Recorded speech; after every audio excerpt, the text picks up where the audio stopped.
Welcome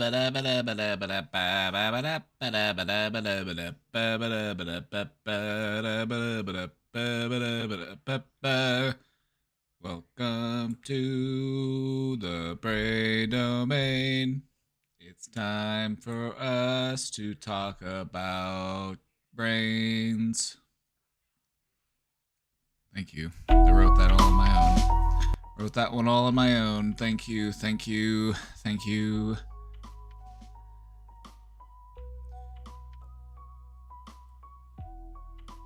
Hey, welcome back. Hey, look, I got a new chair. Got a new chair. Can you believe it? It's got a headrest. Also, the armrests mount the seat. Let me.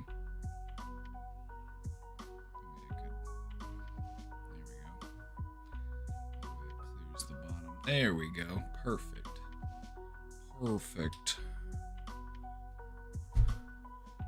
Perfecto. All right, everybody. We've got about 3 hours, maybe a little less. I gotta go at like 4 my time, so be here for a bit. We've got some stuff to do.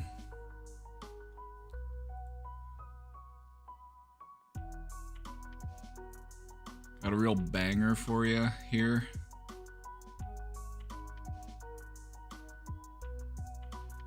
A real banger here for you. You can tell this one's serious business because there are 3 slides that don't have pictures.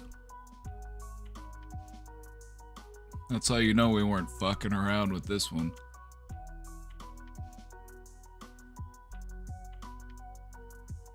Got words in it.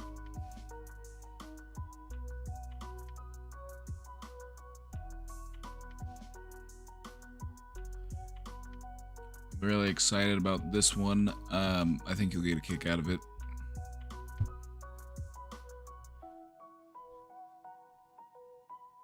As far as ranking it on its helpfulness, 10 out of 10.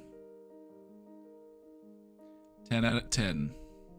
Well, maybe a 9.5. You know, you don't just want to throw 10s around. You know, what if a better one comes along?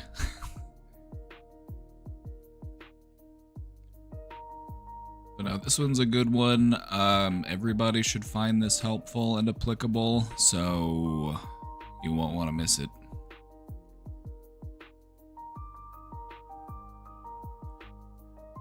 You're gonna get a kick out of that one.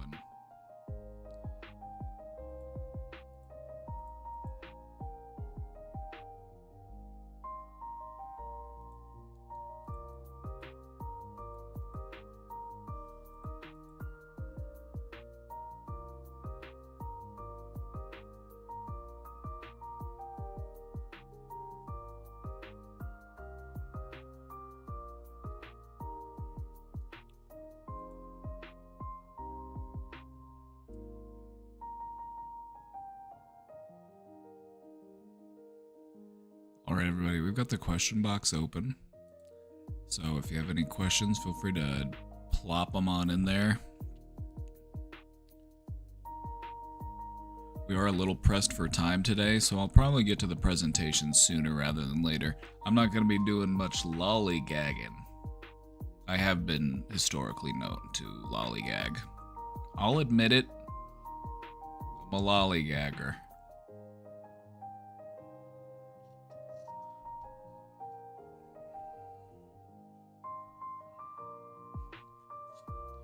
Any fellow lollygaggers? Are you here for Lollygaggers Anonymous? Hi, my name is Josh, and I'm a lollygagger. Sometimes I get distracted and I say, ooh, what's that? And I lose track of what I was supposed to be doing. Thankfully, most of the time I do end up remembering what it was I was supposed to do. It might take me a couple tries. You know, I might go into the room and forget why I went into the room because something caught my eye. It just completely derailed my train of thought.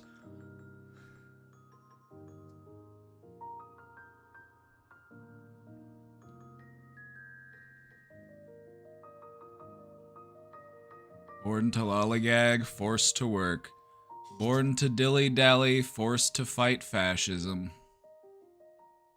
Oh yeah, that's another one I'll do. I'm also a dilly-dallyer.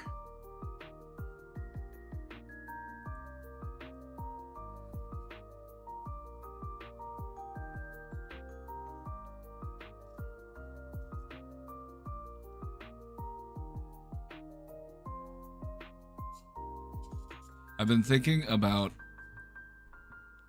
what we were talking about yesterday.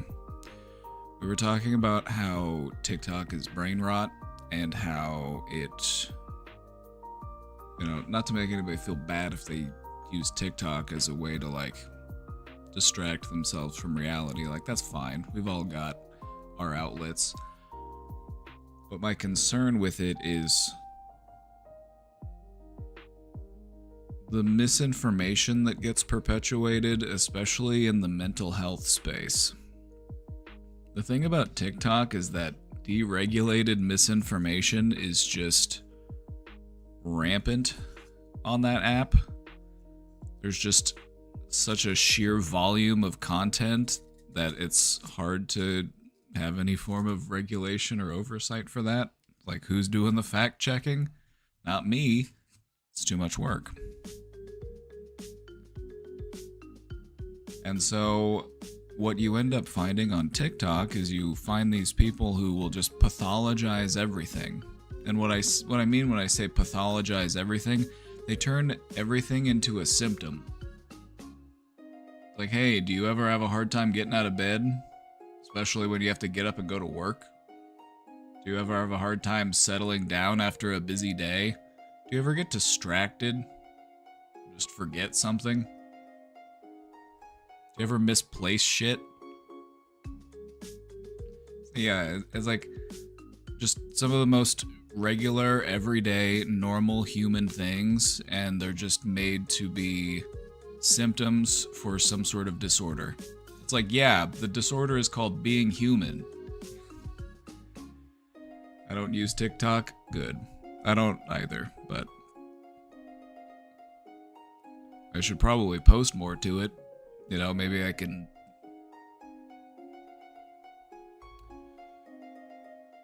try to do what I can to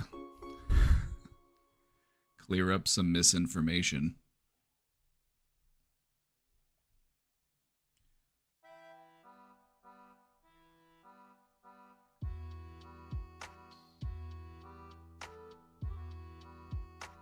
I ate breakfast before doing my stretches, and now I'm laying there not trying to throw up, but also trying to stretch my back.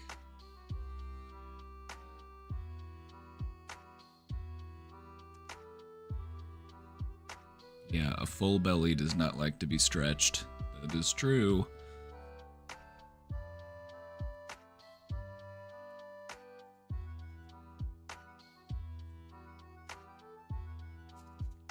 It becomes a disorder when it causes significant distress. Yep. What people lose sight of, because you never see this on TikTok, it's basically just, hey, do you do this? And whenever you see that, it's like, oh, I do that. That has happened. I did it just the other week. I did it just the other day. Yeah, I do that from time to time. Maybe I even do it a couple times a month. That doesn't make it a symptom. That doesn't make it a disorder. The only, the threshold for that is, do you do it more days than you don't do it? Like, are you constantly misplacing stuff? Are you constantly forgetting things? Like, is this a daily issue for you, or a nearly daily issue? Does it cause you a great deal of distress? Does it interfere with your ability to get things done in a significant way?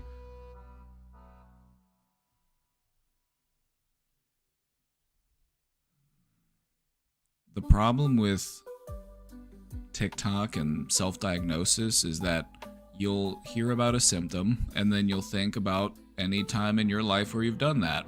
So if, for example, you're like, hey, did you know that this might actually be a symptom of ADHD? And it's like, do you ever go into a room and forget what it was you went into the room for? And then you're thinking, and you're like, yeah, that has happened to me. Yeah, it's happened to everybody. Everybody's done it a few times. Do you do it all the time? Does it happen in every room that you go into?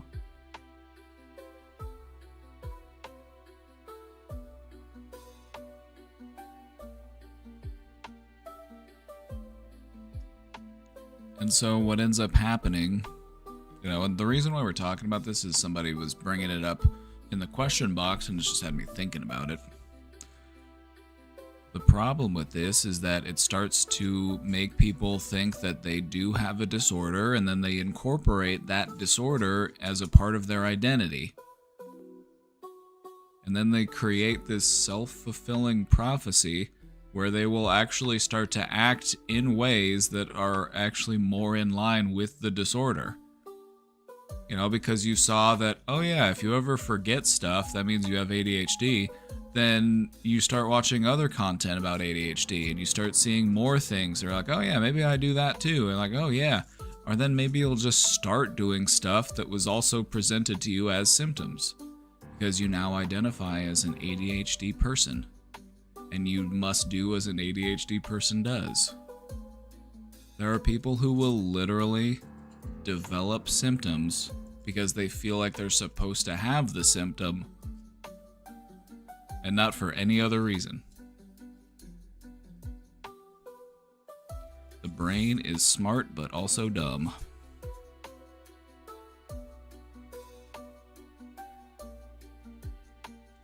Isn't that wild? Isn't that wild that our brains can do that? I'll give you another example of that happening. There was this popular creator on TikTok that had Tourette's syndrome and they had a certain form of tic. And because of that, a number of their followers who were like teenagers, they also started to develop the same tic.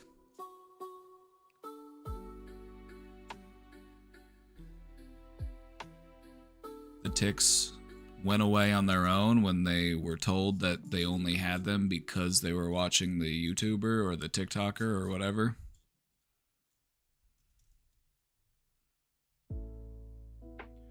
And so what ends up happening because of all of this stuff is you start to see these communities form online that are centered around certain diagnosis and certain symptoms, and you get people forming identity and forming community around these symptoms. Do you think that these places are helpful? Or do you think that these places actually promote and encourage symptomatic behavior? Because if you are a content creator who makes content surrounding specific symptoms of a mental illness, which video is going to get more views? The one where you're more symptomatic or the one where you're less symptomatic?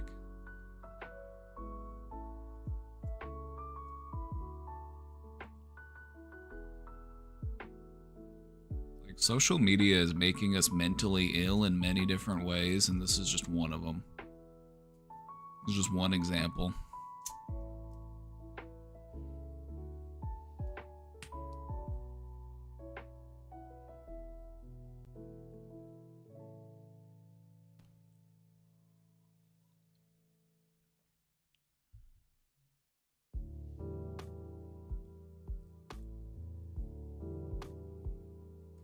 But anyway, enough about that.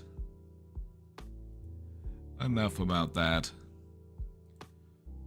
I like to periodically go and check on Psychology News just to see what they're talking about.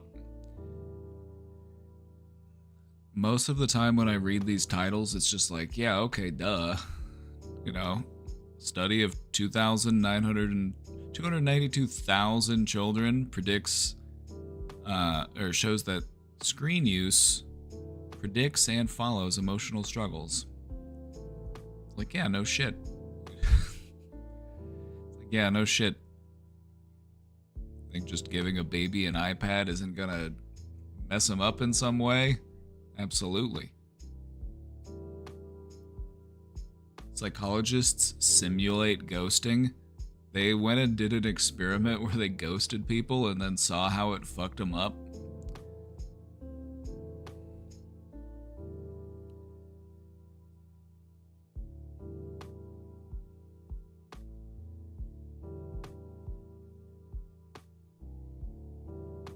Sugar addiction is real, according to these scientists.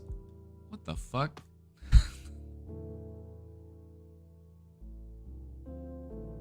I feel contrarian about what you said, but I'm nitpicking. What I said, or what somebody else said? What I said?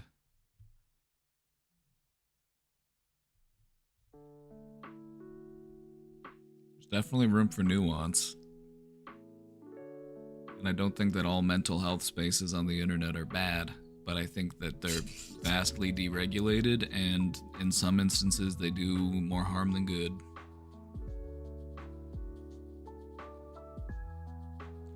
Do those people also have diagnosed Tourette's? No, they didn't.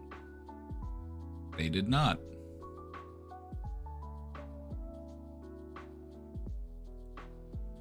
Here, I'll find the article.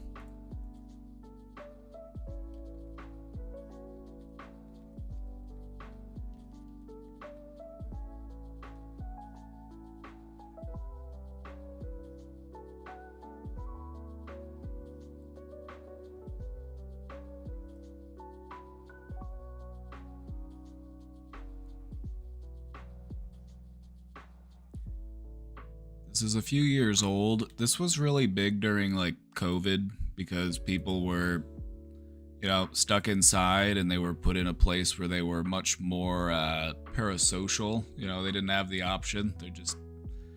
Their primary connection with people was on the internet.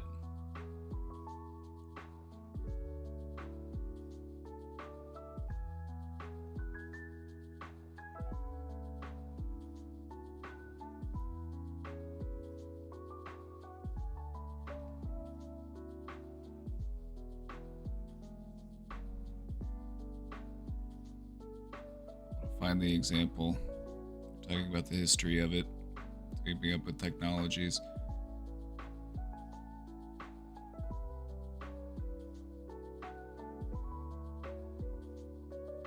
I'll find a better one.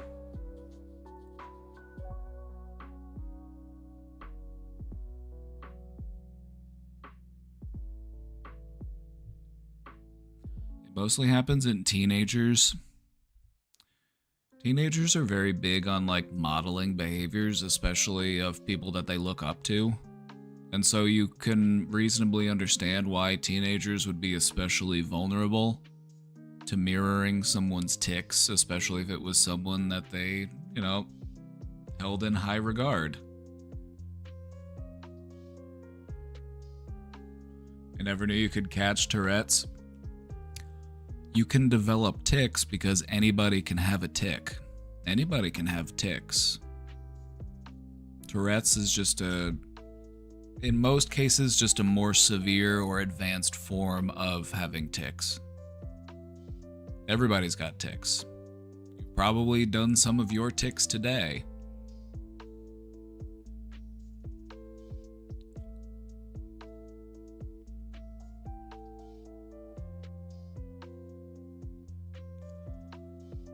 So it's not about whether or not a person does tics, it's about how frequently do they do the tics, how disruptive are the tics, what types of tics are they. Most people, it's stuff that you wouldn't even really think of in any way. It's like it's tapping, or it's like scratching themselves, or maybe like they'll like play with their fabric on their clothes or something. It's like, it's just an involuntary movement. They do it without even thinking about it. Maybe you grab your fingers when you're feeling anxious, or maybe you like clench your fists or tap your feet. Tics are normal. They're one of the ways that we kind of regulate our nervous system and stimulate our nervous system. Where we draw the line is, how disruptive are they? How frequent are they? That's when you start to look at, this could be Tourette's syndrome. Does that make sense? Your whole understanding of mental conditions will shift when you understand that they're all based on normal human behaviors, just to a degree that causes distress and discomfort.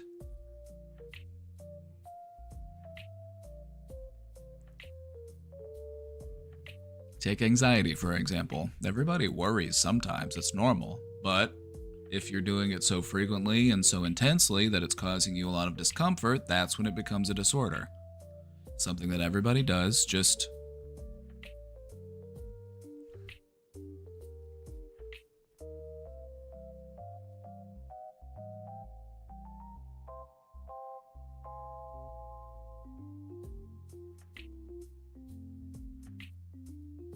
my neck will rapidly turn to the side, but luckily it's not that frequent. That's why I started doing neck stretches, because you'll get those like tight spots. You have muscles in your neck that are like very like fast twitch reactive muscles to like swivel your head around at a moment's notice. You got to be looking back like, huh? What was that? Huh? Huh? Who's coming up behind me? What? What was that? Huh? What? Huh? And so anxiety sometimes likes to live in the neck and in the shoulders. You got to get ready to get those muscles moving. That's part of why they're involuntary, because if you had to stop and think about it, like, hey, what was that noise? Maybe I should look over there. Maybe I should check it out. It's like, by the time you think about that, the tiger's already eating you. But like you hear the branches snap and you're like, huh! It's reflex.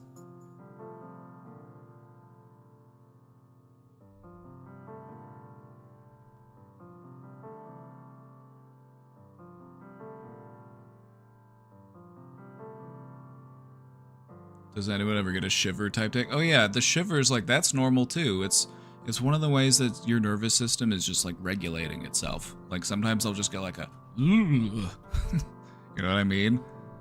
Sometimes we call them the heebie-jeebies.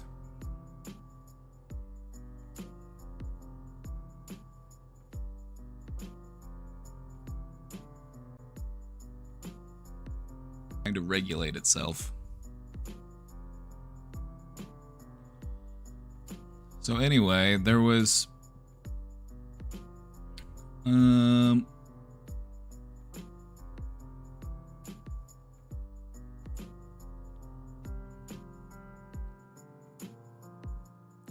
okay, so with tic disorders, we normally spot them pretty early, and they don't normally just pop up out of nowhere. Like, it's probably been something you've been doing for a while. And so before the pandemic, the sudden onset of unexplained tics was only about 1% of total tic disorder cases. Whereas in August 2021, they were up to 35% of cases. And this is because people were stuck at home in this heightened state of parasocialism, and they're watching their content creators, and some of them had tics.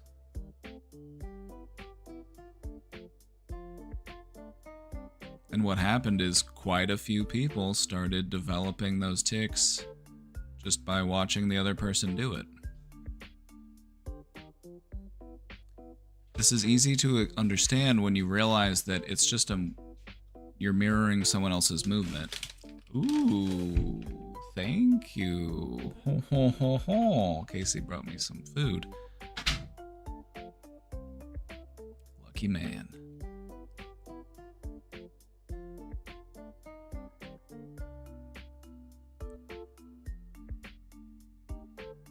You can watch somebody's dance moves and then copy those dance moves, but you wouldn't think of that as a tic. That's something done more intentionally.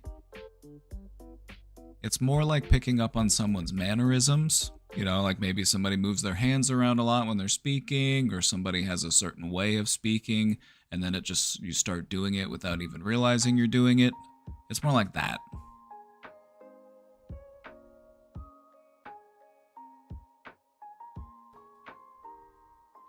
I also had a long blink face scrunch tic, and my family hated it. They told me constantly not to do it. As if that helps. It's nervous system regulation.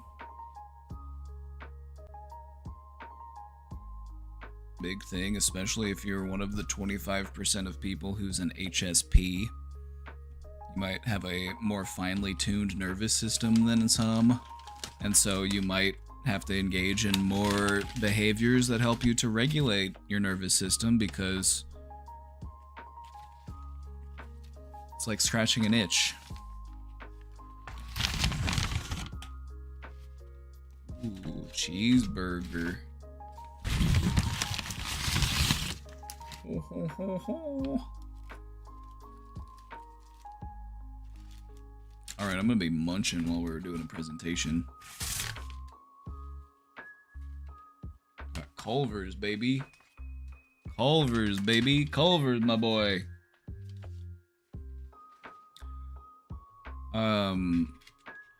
A close friend of mine has Tourette syndrome.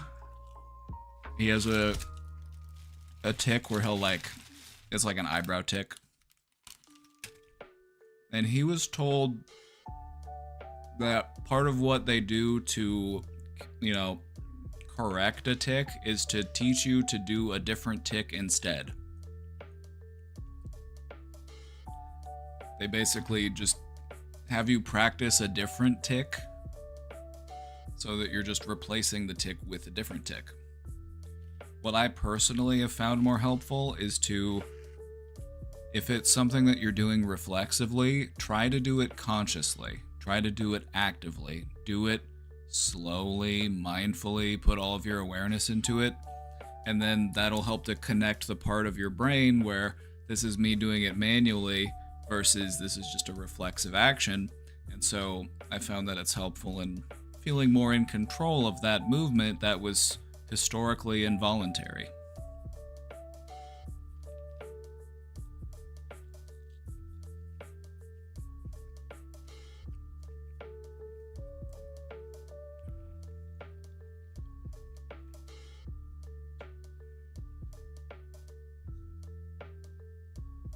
Partner is cooking ribs. I cannot wait. You guys got to Texas and you're like, we need to barbecue now. I would too. Get some of that BBQ.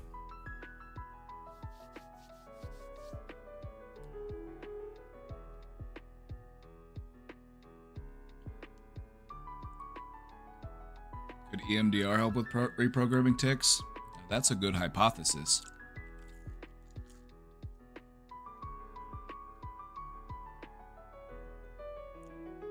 My gut says yes.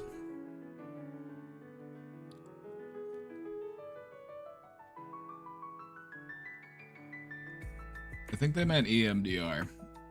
I don't think they meant ME. I think it was just a typo.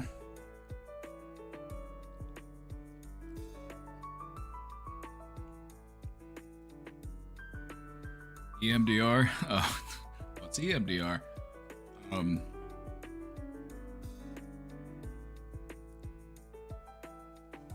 If I had a nickel every time I got to explain what EMDR was, I'd have a handful at this point.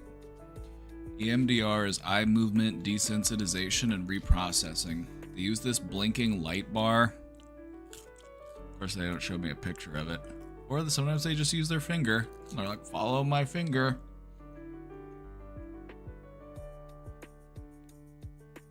And so your eyes are just going back and forth. And then they have you talk about whatever it is that you're trying to work through or whatever it is that's bothering you. And the combination of the eye movement and talking about it helps to rearrange where that information is stored in your brain. Sometimes trauma feels like it's just stuck in the active memory part of your brain. That's why you feel like you're still in it. That's why it feels like reliving it or having flashbacks. Still feeling anxious about it. Because as far as your brain's concerned, it's still happening. I'm not paying you. I wouldn't want you to.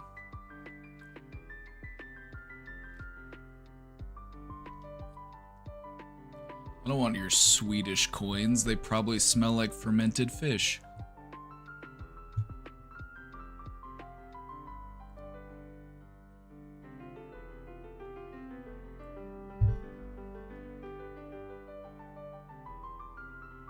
The thing about EMDR is that it is something that you can do at home, but I would do that very mindfully you know, because you don't want to like re-traumatize yourself or stress yourself out unnecessarily.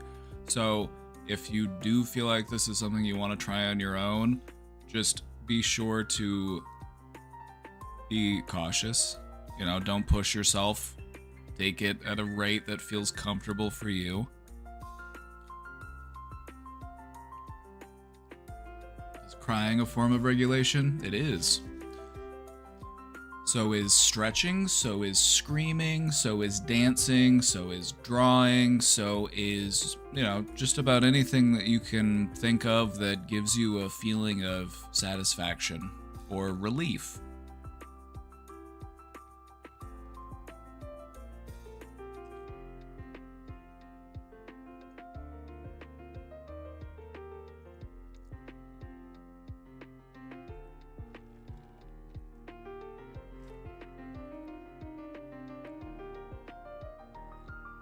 Scratching an itch, picking your nose. It's all nervous system regulation.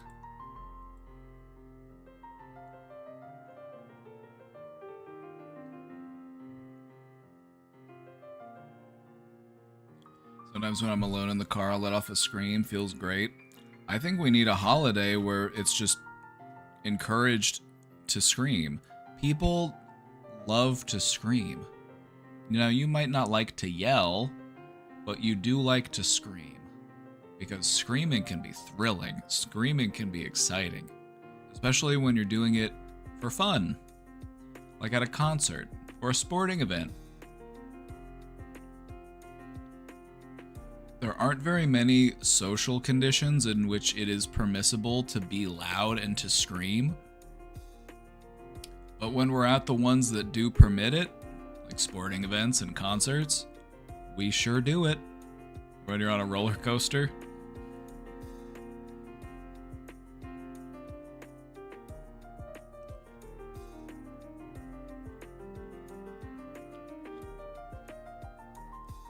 You know, like, we kind of hold on to some tightness and some tension in those parts of us. Like, to get a good scream out, you really have to, like, push from within you.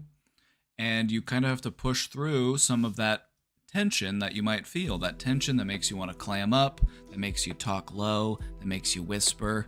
You know, it helps you to push through and break through that tension so that you can get it all out.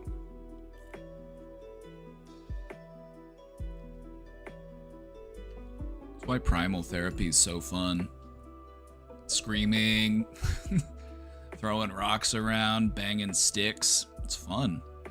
It's monkey business.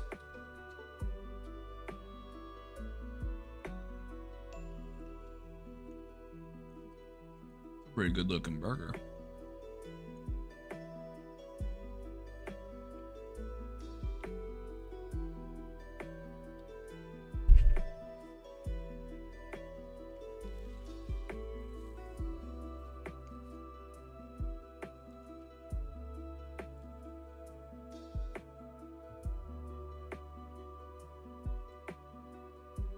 Drink. It's iced tea.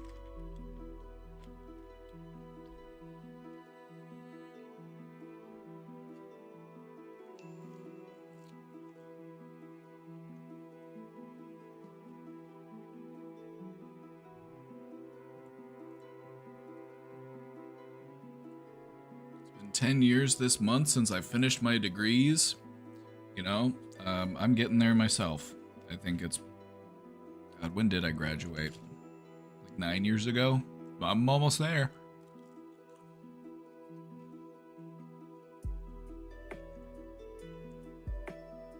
It's been 10 years this month since I finished my degrees, and it turns out the real world has hands. I don't feel like I've done much with my life, and I lost all my hobbies and can't form new habits because all my energy has been going to survival for so long. I'm gonna do you a favor. I'm gonna just reach in there. I'm just gonna take that word can't out of there. You're having a hard time doing it, but it doesn't make it impossible. We want to make sure that we don't restrict ourselves with our thoughts and our language. You know, language sets the template for our beliefs. So don't tell yourself that you can't do something. It's okay to recognize that something is challenging or that you're having a hard time. That's totally different. But to say that you can't, that's just setting you up to fail.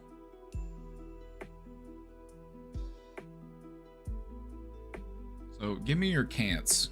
Anybody have any I can't or it's net? Give me your nevers. You got any nevers? Hand them over.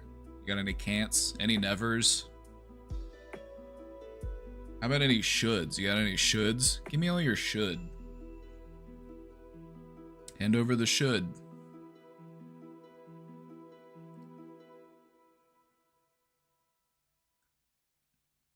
I'm gonna take it and I'm gonna crush it. Now it's gone. Magic. How'd he do it? A lot of years of school. Here you go. Thank you.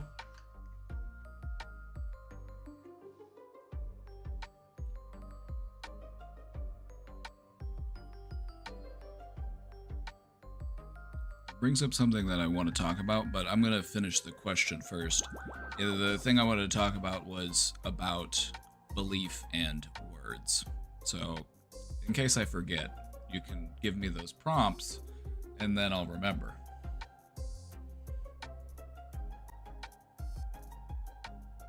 Stability now at my new job, but I still feel like I need an EpiPen boost to get going again, but everything I try doesn't stick, and I feel more hopeless each time I fail. Then, my friend, do I have the presentation for you?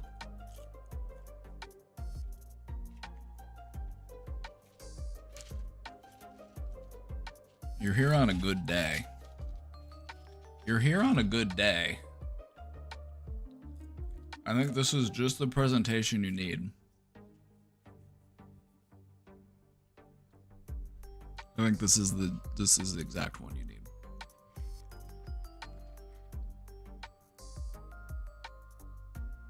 Is this an old Prezi or a new one? It's a new one, but it's a redo of an old topic. Because we've talked about this a long time ago, but it's been forever, and so it's due for an update.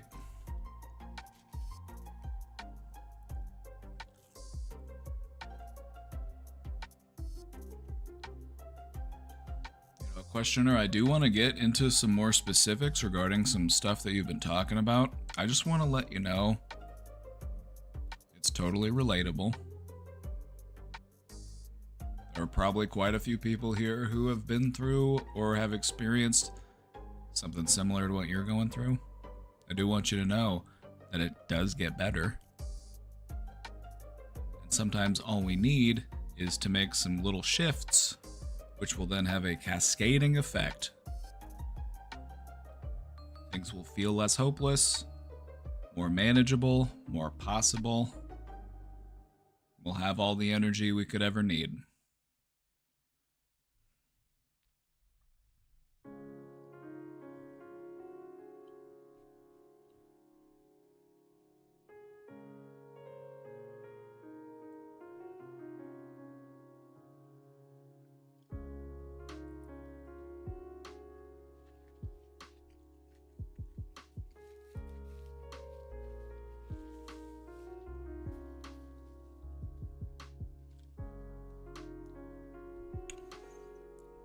This may sound weird, but I'm excited for you because what you have ahead of you is going to be so fulfilling and so enjoyable and so satisfying that you didn't even realize it was possible.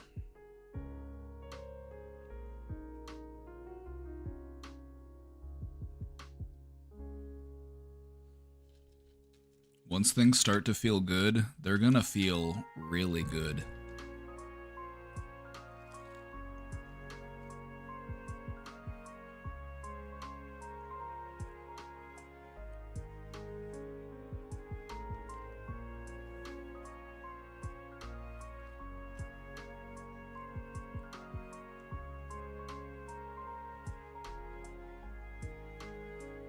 Oftentimes, what prevents us from tapping into our energy is pain and hurt.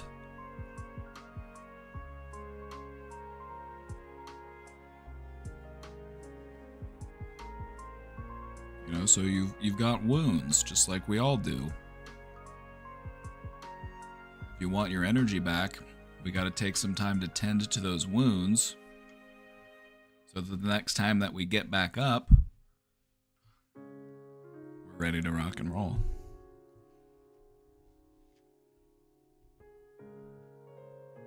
So I think you'll really enjoy our presentation topic today.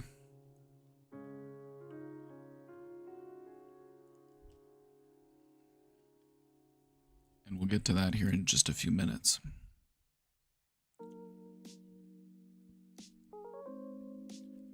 We have another question in the box, and before I get into it, I felt like I was having an interesting train of thought. I was just thinking about how our belief systems are often defined using words.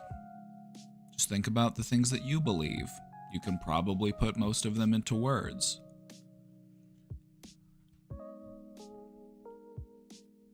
And yet, beyond that, I do feel like there are some core aspects of what I believe that I can't really put to words. It's more of a feeling.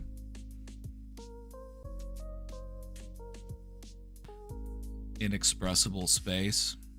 And I feel like words, in an effort to define it, I would only confine it, and I would be limiting it.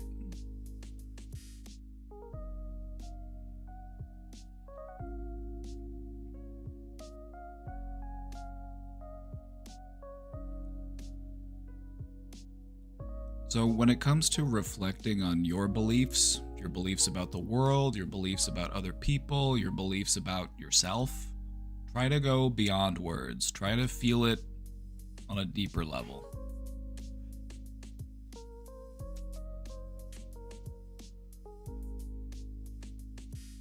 Sometimes words just don't do it justice.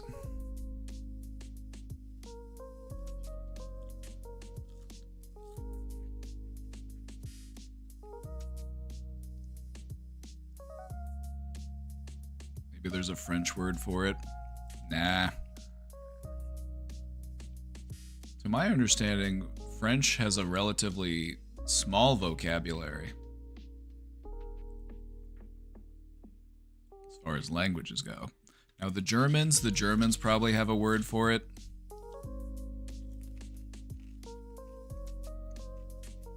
Probably like Krankenmannschaft gefahren or something like that. Like, oh yes.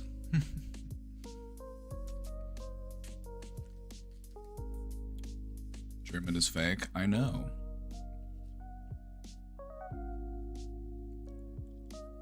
I met a bunch of Germans and they all spoke perfect English. They didn't even need to speak German. I'm like, I think they just keep doing it for fun.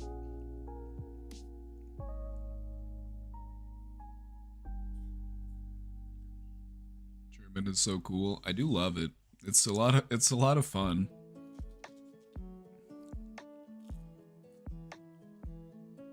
It's very guttural. It's very like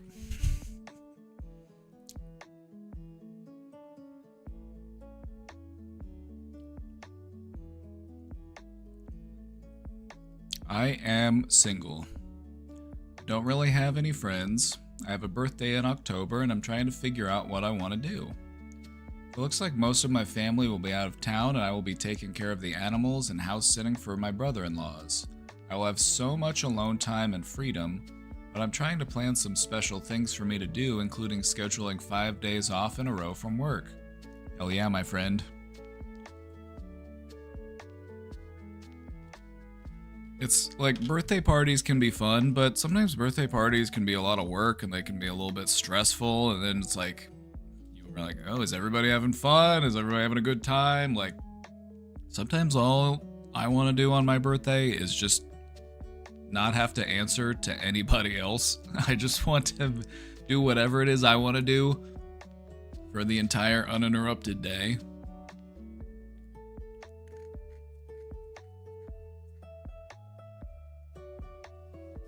And I think that's a nice way to spend a birthday.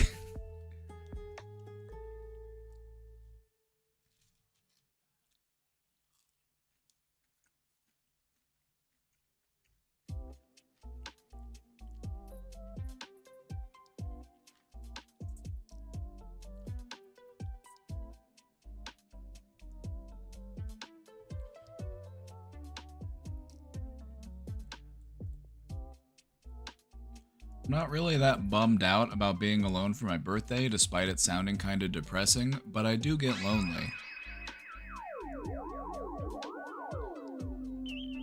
Hey, Pinot Noir Superstar. Pinot Noir Superstar. Caviar. Foreign car.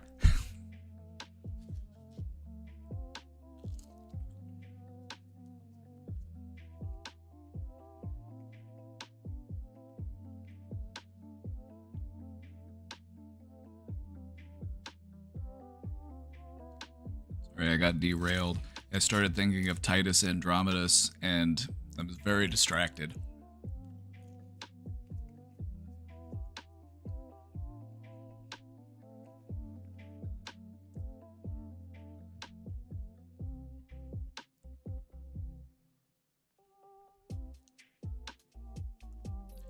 I'm not really that bummed out about being alone for my birthday, despite it sounding kinda depressing.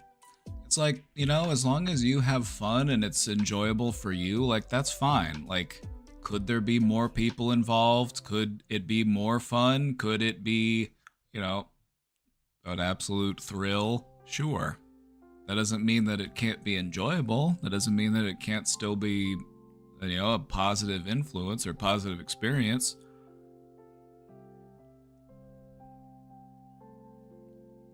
But I do get lonely, and I'm just trying to plan some healthy rest and recovery time before heading into the busy season at work.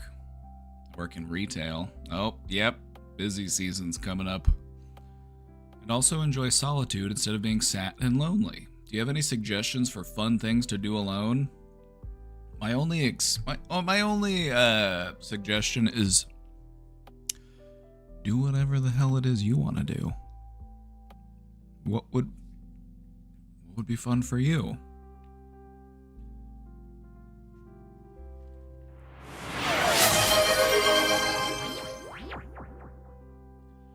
Christina, thank you for the 11 months.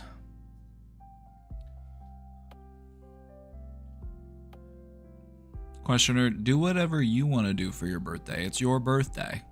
Do you want to get a pizza, an ice cream, and just veg out on the couch and catch up on your shows and take a crack at your video game backlog? Go for it. Do you want to paint a picture? Do you want to, you know, watch a Lord of the Rings movie marathon? Do whatever you want to do.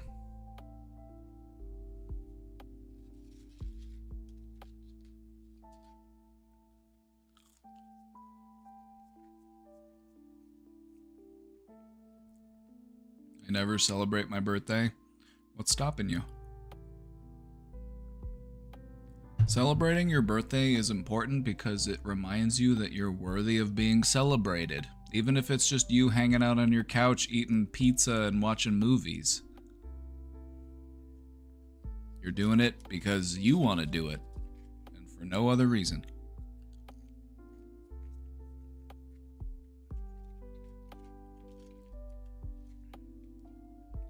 So do what you want to do, you know? Go to your favorite restaurant, get your favorite little snack, get your favorite beverage of choice, and try to have a good time. You know, this is healthy rest and recovery time, so go all in.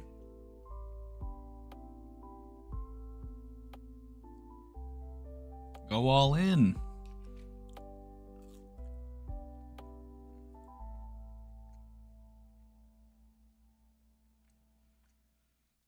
It could be Stardew. That was Stardew. You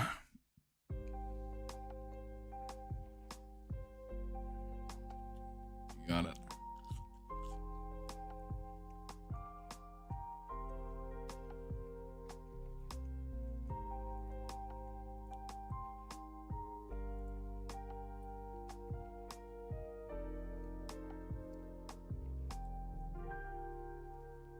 Is burnout used only for work and not for emotional exhaustion in personal life? I have my answer. Well, I want to hear what chat has to say. Chat, what do you think?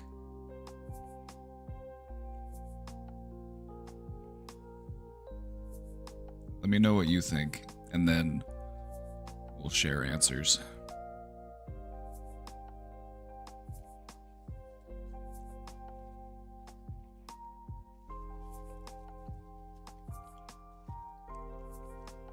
You can burn out on anything? Exactly. You often hear the term burnout thrown around a lot in the work environment, but that's just because burnout at work is so common, because work sucks. That's it. It really is that simple. We associate burnout with work because work is so burning out. But the reality is that you can burn out at anything. You can burn out on your favorite flavor of ice cream. We can burn out with having to carry emotional burdens at home. Like maybe we, live in a stressful environment and people are always on alert, and it's just, that can burn you out. You can get burnt out of having to care for somebody,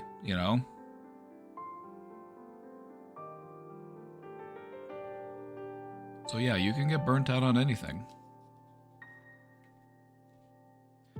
The human brain craves novelty. It craves unique forms of stimulation, or at least variety in stimulation. And burnout is the result of repeated stimulation of the same exact thing. Just day in, day out, same thing, over and over. You get tired of it. You want something new. You want something different.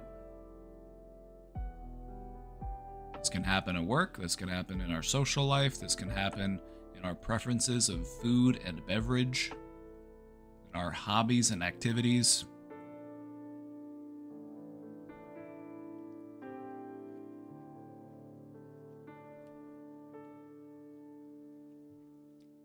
Because you have to be at work for the majority of your waking hours. Like, what the fuck kind of society is this? What really pissed me off was finding out that prehistoric humans only had to work, like hunter-gatherers only worked part-time. Hunter-gatherers only had to work part-time, and finding that out pissed me off. Like, why the fuck am I working harder than a caveman, brother? That doesn't make a bit of sense.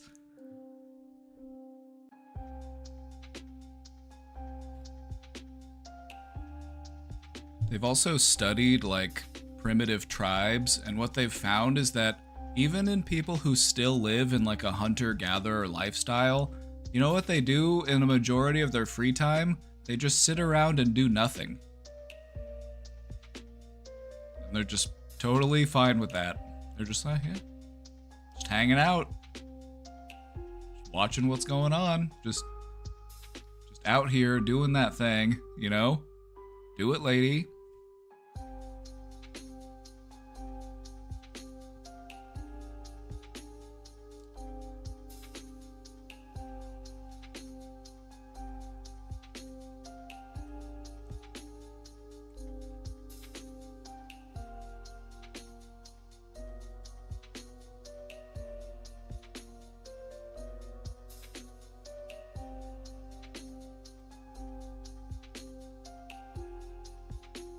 We have a chit emote. I was just about to look and see if there was one already. If not, we might have to make one. Yeah. Mm-hmm. Uh-huh. Yeah.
anyone have any tips on how to use a gym?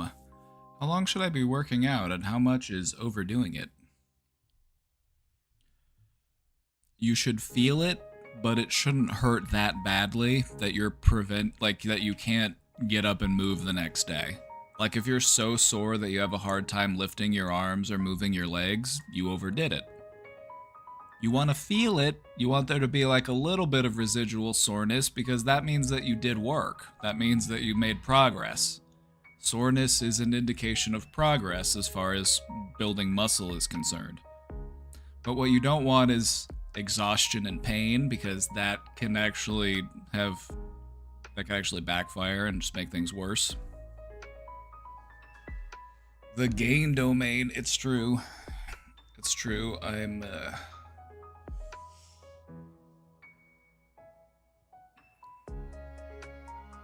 gonna get buff.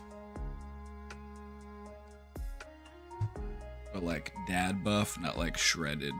You know, the shredded look, you know, it's for tryhards. It's like, oh yeah, you want a great cheese on my abs? It's like, no, gross.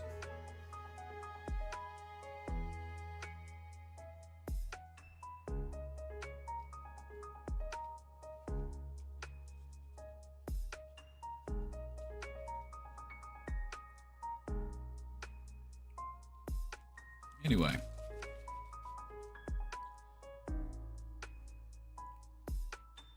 How long? 30 minutes to an hour every day is probably a good place to start, and then just see how that goes, see how it makes you feel, and you'll get an idea, like maybe I could go a little longer, or maybe I need to adjust something. The thing about learning how to use a gym is that there's going to be an adjustment phase as you get used to like what your body can do. Because that's just so, it's so contingent on like where you're at physically.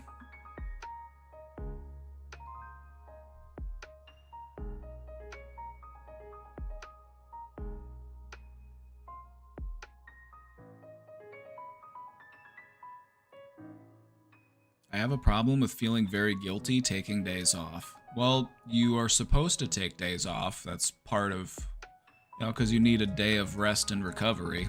So don't feel bad about that. That's actually essential. And if you really feel bad about taking that day off, then just take that day to do some stretching or something. You know, still meaningful, still helpful. I decided to get a gym membership to help me get out of the house since I worked remotely for years and do not want to become too comfy not interacting with people. That's a good way to do it.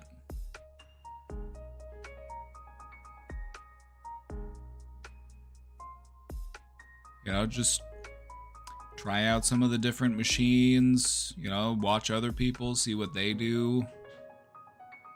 You know, and just say like, you'll get a feel for it. You know, it might take a week or two to really get into the groove of it, but as long as you keep showing up and you keep putting some effort in, you'll get there.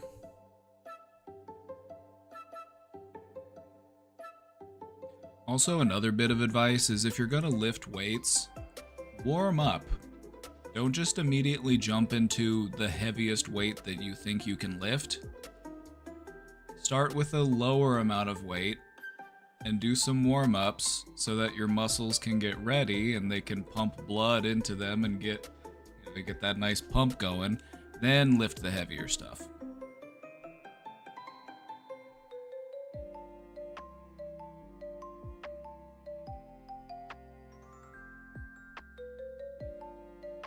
I haven't done legs in like a year because I just really don't enjoy it. Most people don't. Leg day, a lot of people will be out here skipping leg day.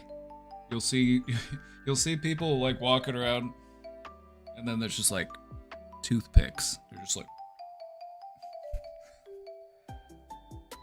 they have never splits and stuff. It's kind of what I like to do. I'm not really big on squats because, you know, gotta take care of those knees.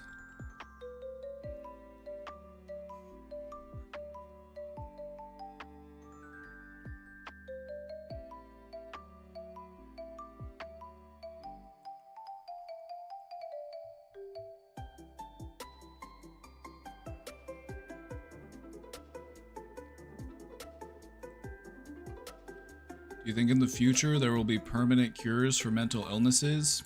Yes. We already know techniques that can be tremendously effective. They might be a little bit outside the norm, but the whole idea is that it works if you work it. Do you believe that it will help you? Are you committed to growth and change? The thing about treatment for mental illness is that a lot of what goes into whether or not it works is whether or not the person that is going through treatment believes that it will work.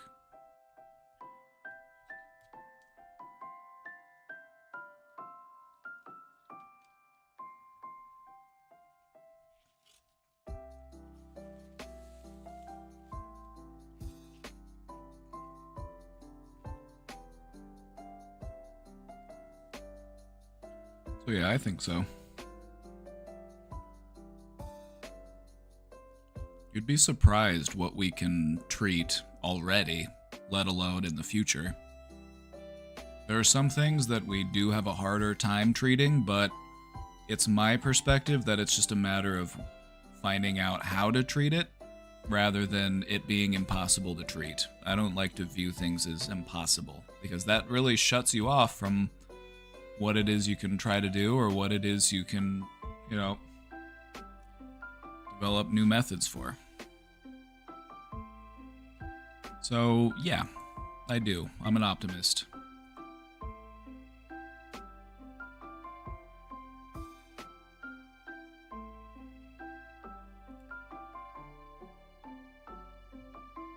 I sometimes struggle with the urge to eat out every day. Anyone else?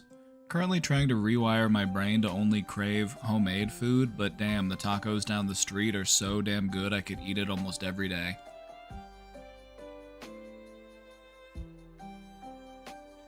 I don't know if it's possible to totally change your brain to only crave homemade food because some days you're just not going to be in the mood to cook.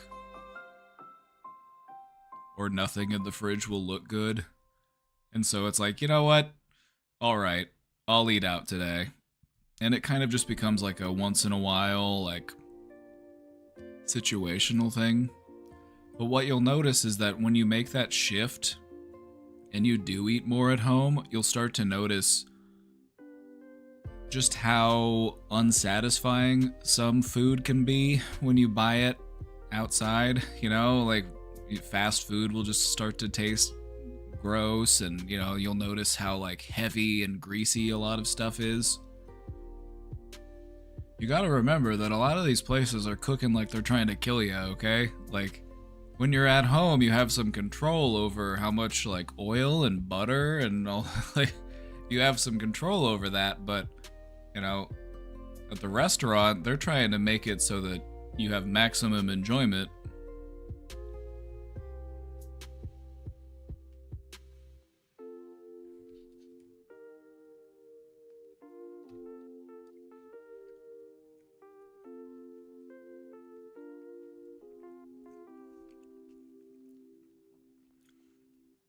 I think another important aspect of rewiring for you won't just be only craving home-cooked food. Another important thing to reinforce will be cooking at home is fun. If you can enjoy cooking, if you view it as a creative expression or as a hobby or something that you can, find enjoyment in doing, that's also going to be really reinforcing.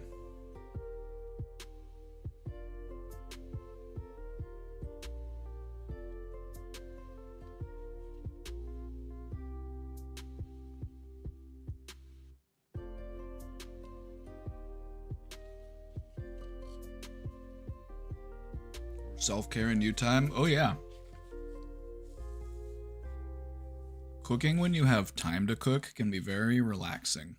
I like to put my headphones in and listen to music or like an audiobook or something, and I just go through it.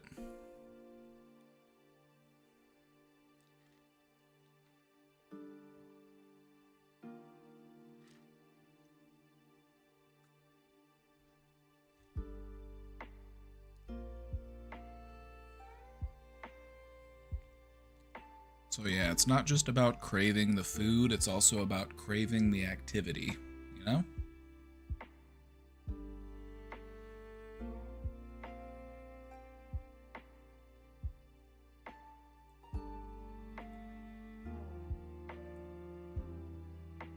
Alright, we've got another question in the box. And then I need to get into this presentation because we've only got like an hour and a half left before Sean gets here. So let me do this question, and then we've got a presentation to do. So let's get to it. Hello. 2025 has been a rough year for me so far. I broke up with my girlfriend in January. We were together for more than 3 years, and towards the end of our relationship, drugs and alcohol were very common, especially alcohol. It didn't end well, and there were even acts of violence. So it sounds like, as painful as that was, it still was for the best. So even though it was rough, it's going to be one of those things that the further you get from it, the more you realize, like, that was a good thing, what happened. I'm glad that that ended. I'm glad I got out. I'm glad that things are better now.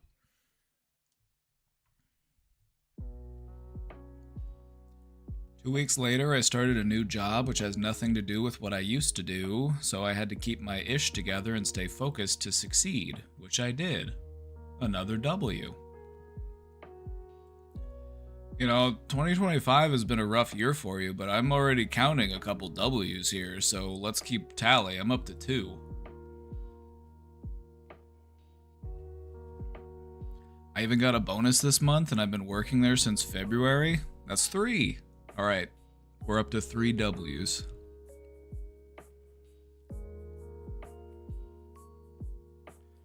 However, the money is not sufficient for me to make any savings, just enough for me to pay rent and food/hobbies, and I feel like that's not a reflection of you, that's a reflection of the job market right now. Like, chat, is anybody here able to save money? Does anybody here make enough to actually save money? There's probably like 3 of them. Don't feel bad about not being able to put a savings together because they've rigged it so that that's nearly impossible to do. Unless you're getting like paid very well and you're very financially settled, it's like... And even if you are able to put some into savings, it's probably not what you would want to be able to put into savings, right? Like, even if you are able to put some aside every month, it's probably still only a fraction of what you wish you could be putting into savings, right?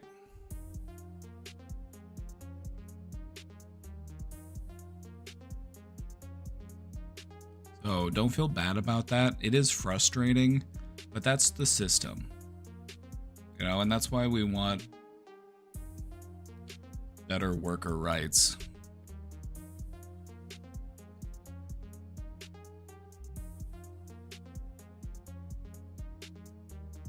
Which is fine for now, but since the job is not too serious either, I feel like I'm letting myself go. In some ways, that could be a good thing. There might be some things about you that you don't need to cling to. You know, letting yourself go doesn't always mean bad things. It doesn't mean getting out of shape. It doesn't mean gaining a bunch of weight. It doesn't mean, you know, falling out of your friendships and your hobbies. Sometimes letting yourself go means setting yourself free. At least that's the way I look at it.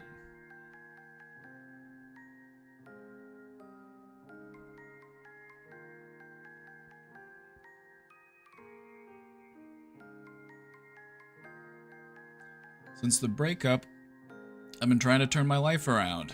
I went back to the gym and got great results, but at some point the euphoria disappeared and the routine kind of drained my energy. You overcorrected, and that's okay. That's totally normal, we've all been there. Like, chat, I'm sure many of you have found yourself in a situation where you're like, I need to make some changes. And then you've got a lot of initial energy, and you're like, oh yeah, this is awesome. And you're really doing that thing. And then the initial energy wears off because, you know, the reasons why you were doing it just weren't sustainable. Like you were still just so primed from whatever that event was, the breakup or the, the change in life circumstances that just really gassed you up. And so that's okay.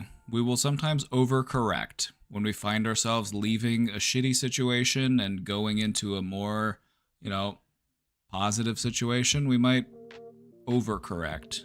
We go a little too hard. We end up pushing ourselves too hard, and we find ourselves burnt out on the new hobbies we're trying to put together. And so what we want to try to find is balance, because those things were helping you. You did find them enjoyable, but we were doing it a bit too much, and we were doing it to the point where we were starting to have diminishing returns.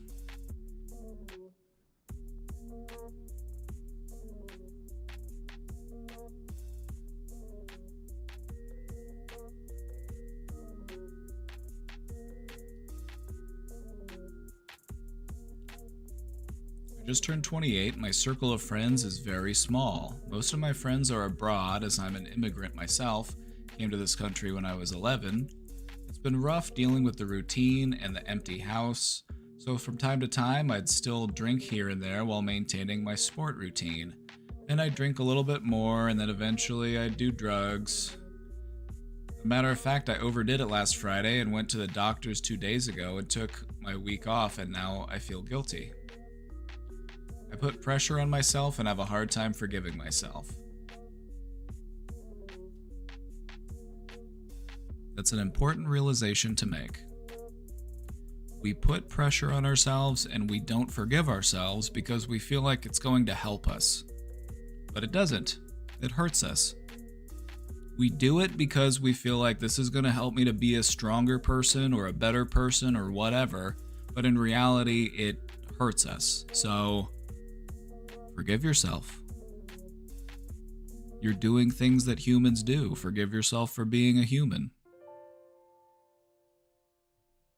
You didn't choose to be born as a human, did you? You didn't choose to be human. So you can forgive yourself for doing the things that humans do. It's only natural.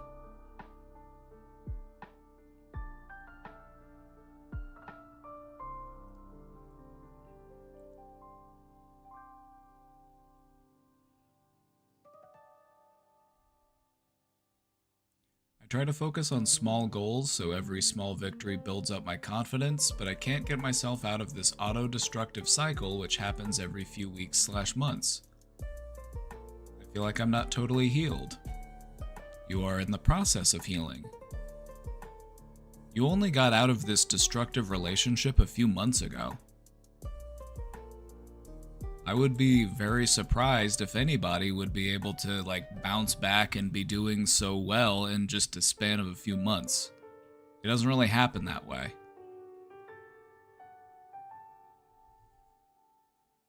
You could be in a totally different place in a few months from now. As far as things are concerned, this is still very fresh.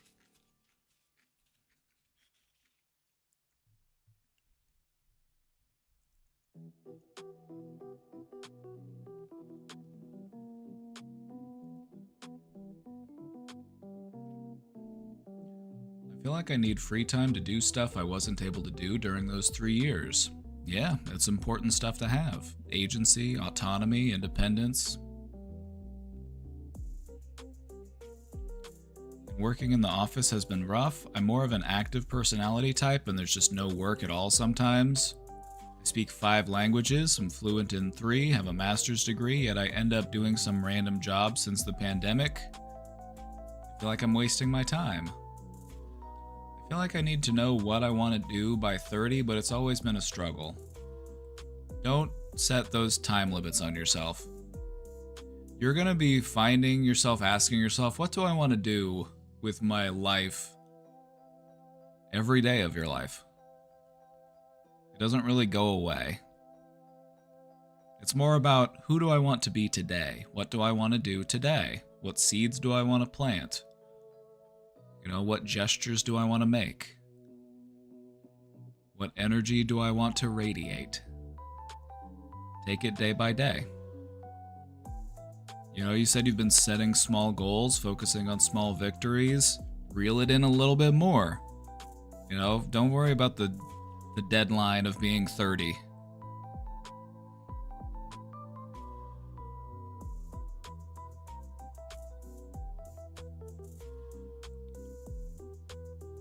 Just like so many things. I don't even know what I'm trying to ask here, but spitting it out really helps. It helps you to put order to your thoughts. That's an important thing.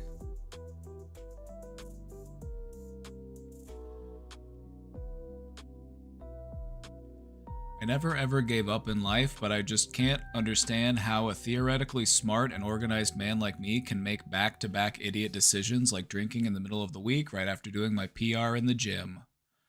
I definitely think too much, and being active helps, and while I'm writing this, it all seems so clear, yet it eventually ends up catching up on me. Thanks for the attention, guys. All the best to everyone.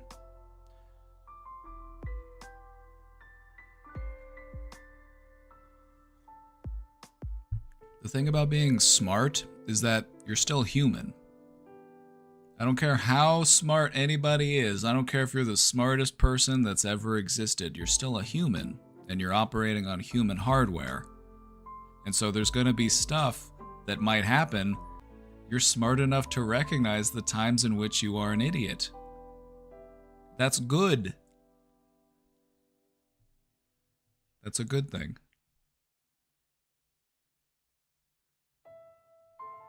Being smart doesn't mean that we always do smart things. Being smart means we realize when something that we did was dumb.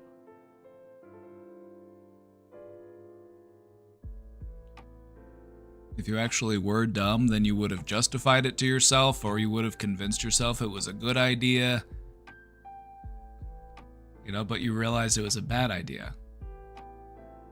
That's good. It's not about not making mistakes, it's about how well do you learn from those mistakes.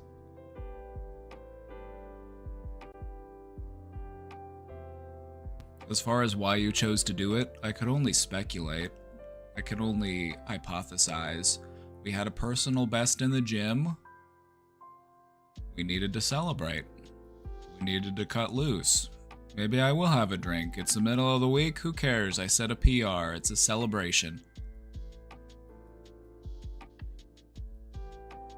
Could be that, or it could be that maybe you felt like the victory was unearned and you felt like I needed to tarnish it in some way, and so we engaged in a self-sabotage behavior.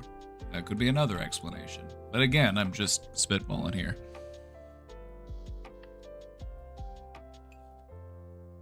I like how simple you keep it with the answers. I don't want to overcomplicate anything.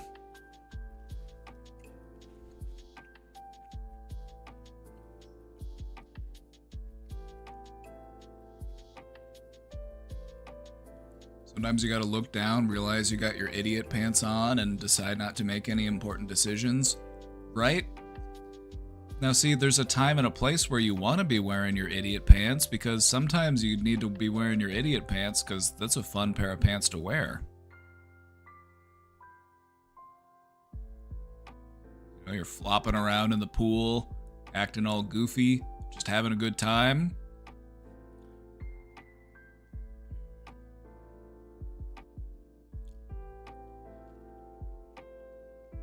You're free from overthinking when you're wearing your idiot pants.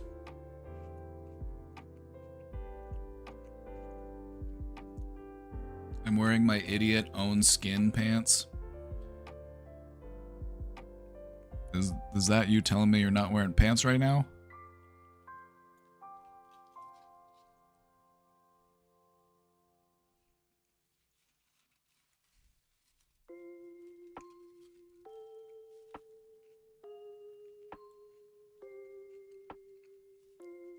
He's got his jorts on.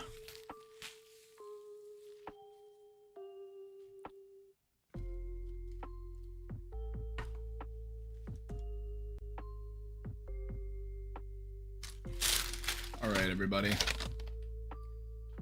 It is 2:38. That means I've got about an hour and 20 minutes. So let's get through this presentation. Assless chaps. All chaps are assless. If they have an ass, they're not chaps.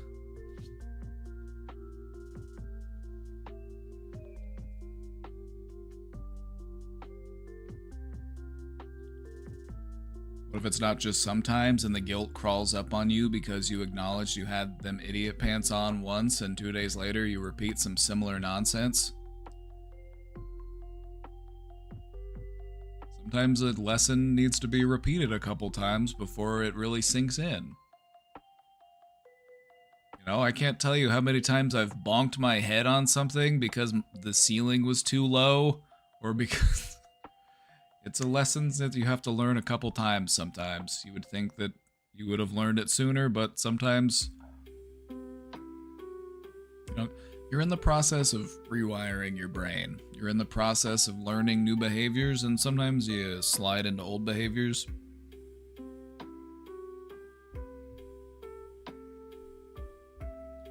It's good to show yourself some understanding and compassion during this. You're only human.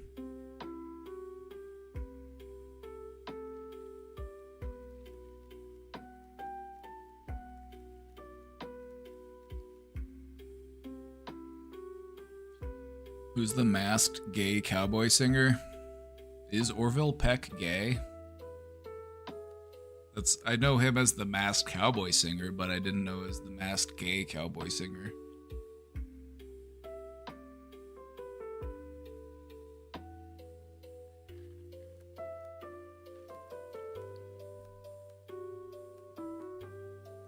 Well, TIL.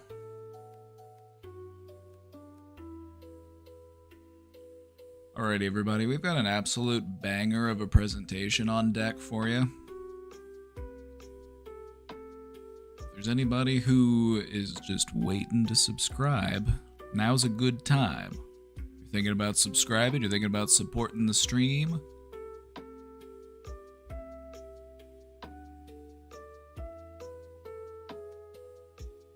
Let's go ahead and get it out of the way before we get into it, shall we?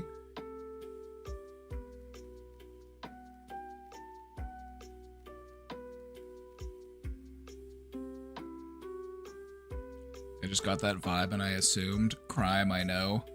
Prison. Straight to jail. How dare you assume someone's sexuality? That's what Republicans are afraid will happen if leftists take over. You misgendered somebody? To the gulag! Dr. Evil, thank you for subscribing. Thank you for the Prime sub. Anybody else feeling evil?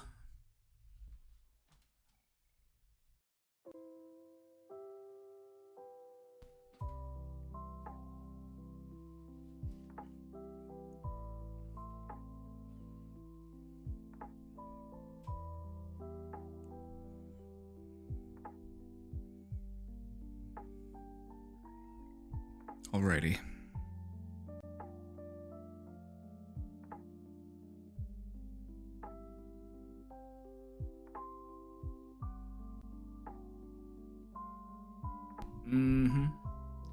My microphone does not like it when I hold it, so I'm just gonna leave it on the desk. Even though I want to hold the microphone, it's too finicky, and it cuts out when I'm holding it.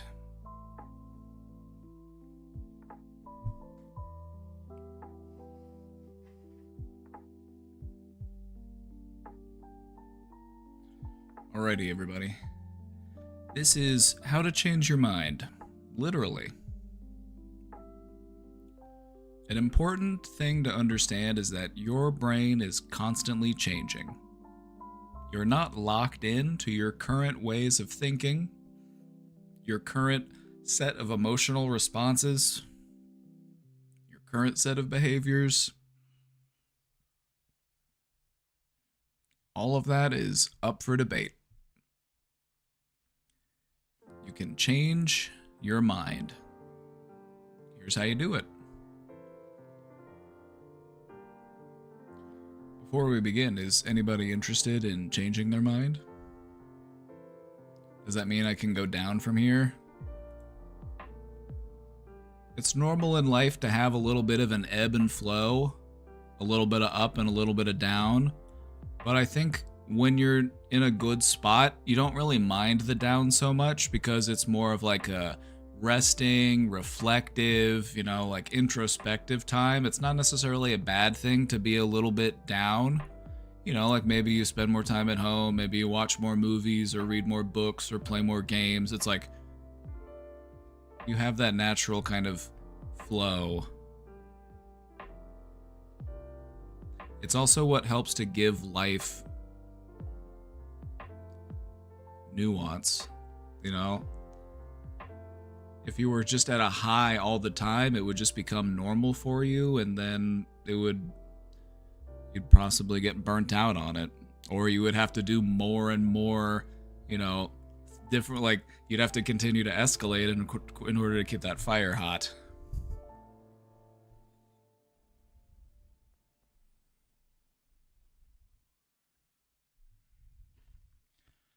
Yes, I don't want to believe my life will never get better anymore. 30, and I think there's no point. If you believe that there's no point, then finding the point becomes your point.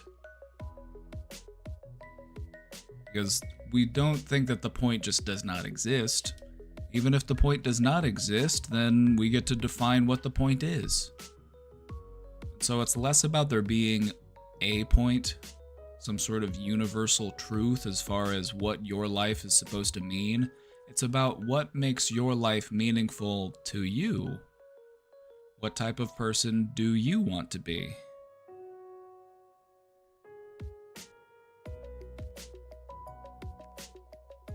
Anyway, we're going to walk through it today. We're going to talk about how to change your mind.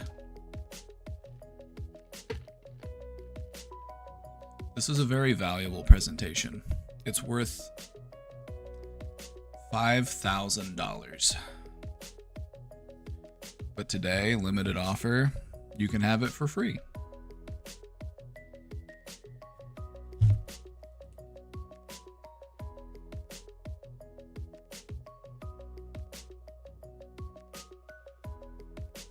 So let's get to it. What we're talking about today is a process known as cognitive restructuring. There's all sorts of different terms you can use for it. You can think of it as rewiring, you can think of it as changing your mind. There's all sorts of different names, but the one that we're going to go with here is cognitive restructuring, because doesn't that just sound so fancy? Doesn't that just sound so fancy? Cognitive restructuring. It's a core technique that's used in cognitive behavioral therapy. It doesn't have to be something that's only done in cognitive behavioral therapy. It's just one of the things that they teach you how to do in cognitive behavioral therapy, also known as CBT.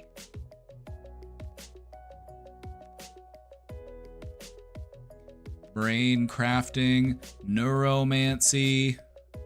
Neuromancy is actually, that sounds pretty sick. You could be a neuromancer.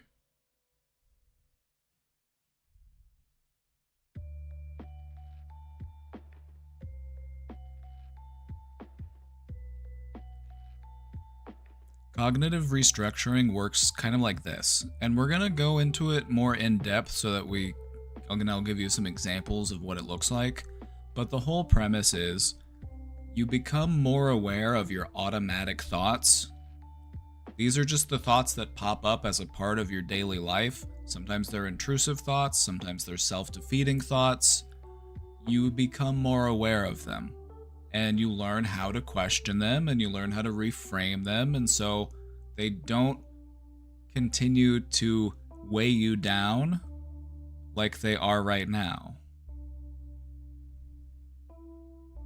Looks like I got lucky enough to catch the beginning of the presentation today. You're here right on time, my friend. We're in a little bit of a hurry because Sean's going to get here in like an hour and 10 minutes, so we're going to kind of be cruising along a little bit.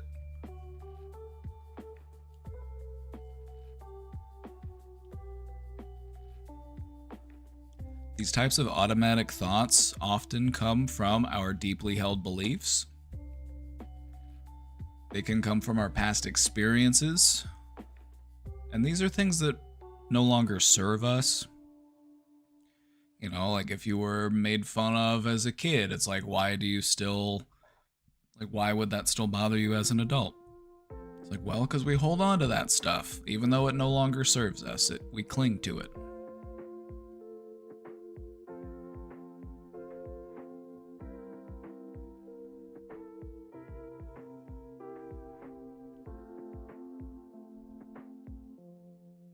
When we challenge these distorted or unhelpful thoughts, we are opening the door to new, more empowering beliefs. Because when you start to challenge those thoughts and you're able to get rid of some of these old ways of thinking, a new way of thinking starts to emerge. One that serves you better, one that's more uplifting to you, one that's more empowering. So this is essentially a form of mental reprogramming. You are rewiring your brain. You're learning how to guide your thoughts instead of being ruled by your thoughts. Just so you know, you are not your thoughts. Whoever needs to hear that today. You are not your thoughts. You are the thinker of thoughts. You are the one who experiences your thoughts and emotions. You are not your thoughts. You are not your emotions. You are the consciousness that sits behind those things.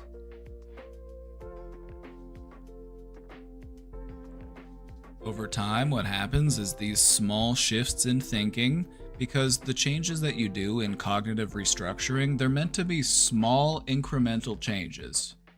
It's a step-by-step process as you build up. It's not replacing the thought I am bad with the thought I am good. It's not that drastic of a shift. It's, you know, if the thought is I suck, you know, we're reframing that into I feel like I suck, but I'm working on it.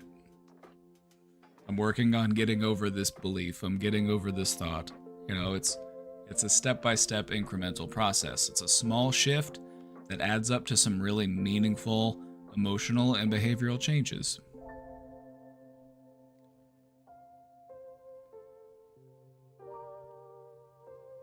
Questions, thoughts before we keep going? We've got some ground to cover, so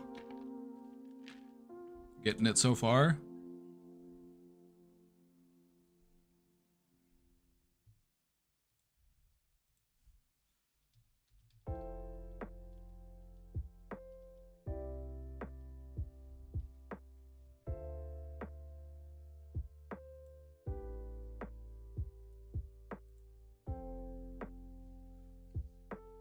Let's continue. Why is it possible to change your brain?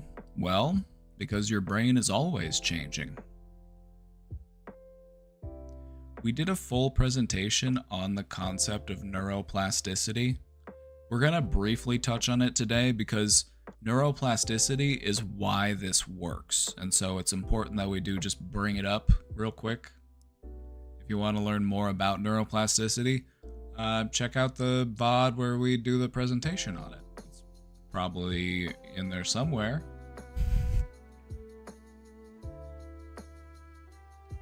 Neuroplasticity, if you're not familiar with that term, that's your brain's ability to reorganize itself.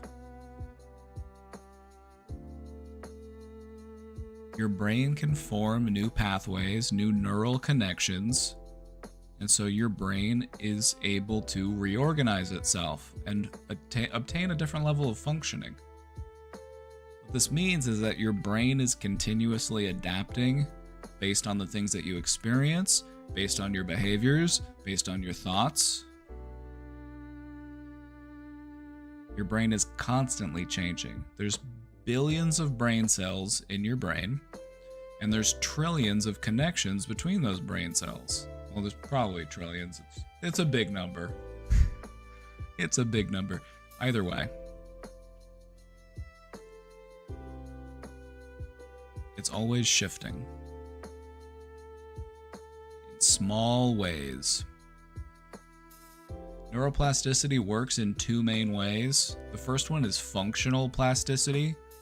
Your brain is able to move functions from damaged areas of the brain to healthy areas of the brain. This is why physical therapy can work. This is how people are able to recover after having a stroke. Your brain is able to move functions from the damaged area to a healthy part of your brain so that you can regain that functionality.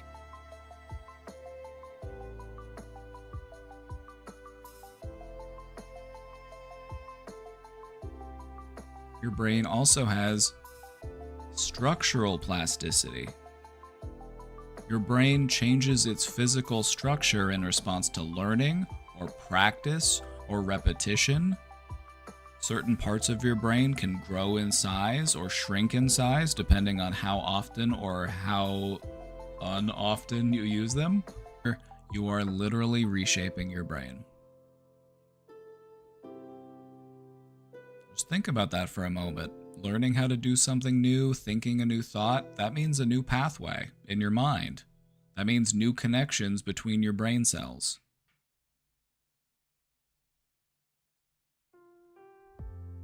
Pretty cool, huh? Once you understand just how powerful this is, you'll recognize that I can change my brain. It might take time, it might take work, but it's definitely possible. Because the thing about our brains is that they're changing regardless of how we want them to change. They are changing. The whole point of cognitive restructuring is taking ownership over that process. I recognize that my brain is constantly changing. I'm going to set the direction in which way it is changing.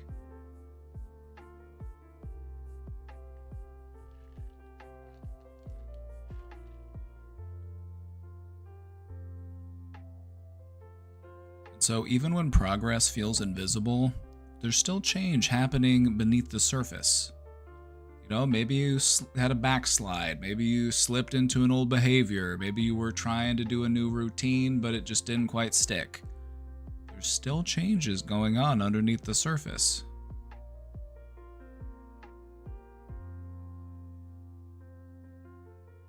Neuroplasticity is one of your greatest tools for self-growth. The fact that your brain is flexible, it is malleable.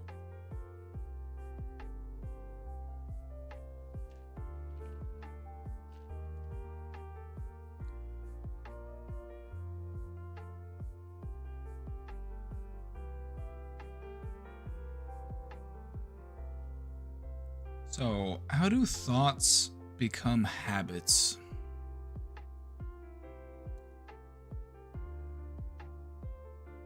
Your brain strengthens whatever it repeats, whether it is helpful or whether it is harmful.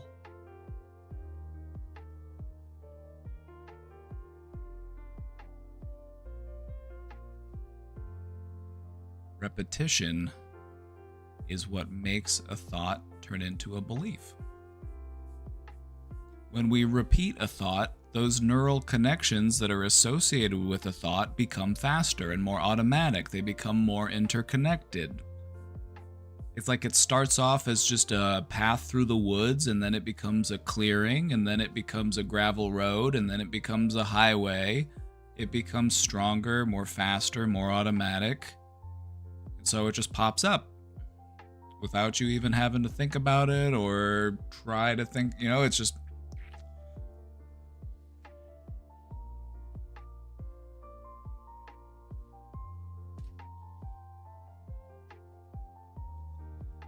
This is why negative thought loops, such as "I'm not good enough," can become deeply ingrained. The more you think it, the more ingrained it becomes. Eventually, these types of patterns can feel like truth simply because they have been reinforced for so long. Think for a moment.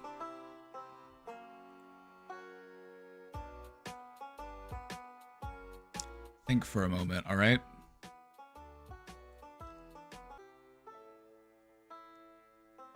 But it felt like truth just because it was there for so long. Can you think of anything in your life, in your experience, in your mind, something that felt like truth just because it was reinforced for so long? Until one day somebody comes along and they're like, hey, that's not normal. Or hey, why are you thinking that? And then you're like, you know what? I don't know. I've just always thought that. And you start to put it into question, and then you're able to learn how to let it go because you recognize that just because I've been thinking it for a long time doesn't mean that it's true. But that's what the brain likes to do. It's a squirrely little hoarder, and it likes to hold on to stuff for a long time because it thinks I might need this one day. And because I've held on to this for so long, it must be meaningful.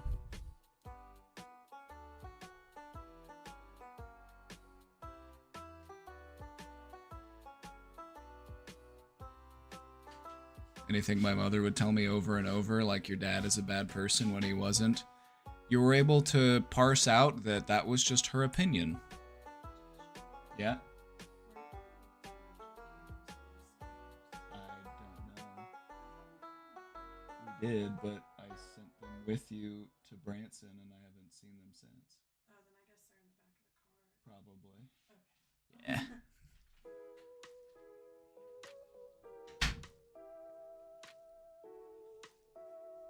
That's why outside perspective is important. It's true.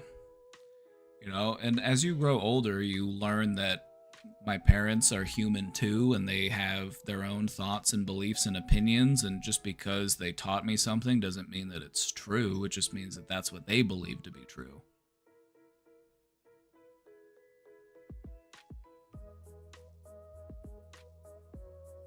If we want to learn how to break this cycle, we need to insert ourselves consciously. We need to interrupt and intentionally redirect these thoughts. We need to get involved. We need to get into it. We need to get our hands dirty. And the cool thing about this is that with practice, your new thought patterns can become your new default. It might start off as something that you have to make yourself do, or you're, intentionally thinking it. With time, it can become something that you just think naturally. It just is. Just like with what you learned before. The things that you believe right now, they had to settle in. It took time. It might have taken time for you to believe them, for them to... And the same goes for changing your thoughts.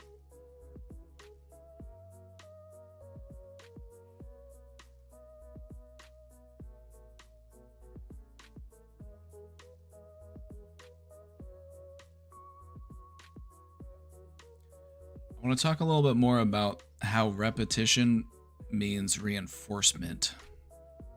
The thing about our brains is that they don't prioritize truth. Our brains prioritize familiarity.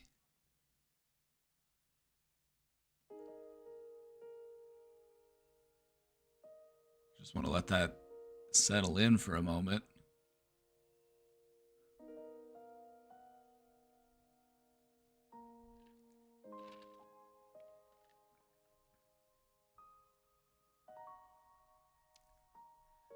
Our brains do not prioritize truth, they prioritize familiarity. A thought that is repeated often becomes easier to access, and it's more likely to feel true. It doesn't always mean that we're going to believe it to be true, but it becomes more likely to feel true. If you get called an idiot every day for your entire life, you might start to believe it. If you get called a genius every day of your life, you might start to believe it.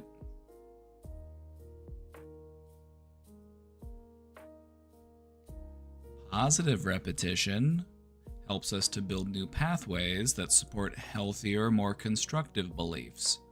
We're understanding how the process works, we're understanding how our beliefs are formed, and we're going to do it manually so that we can reprogram our brain.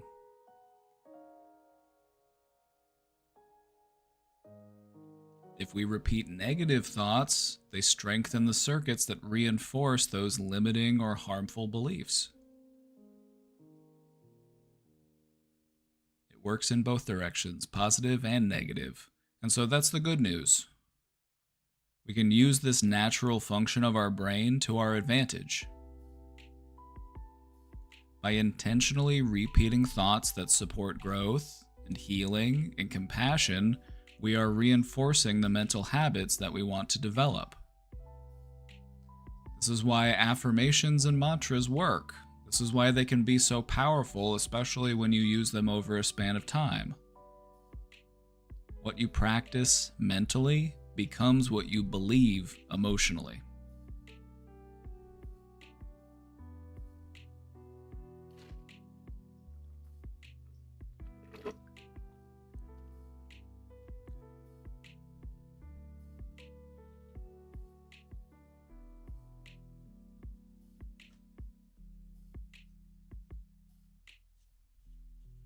So positive is good and negative is bad. Got it? It's not that clear. The thing is, we want to be more healthy and we want to be less harmful.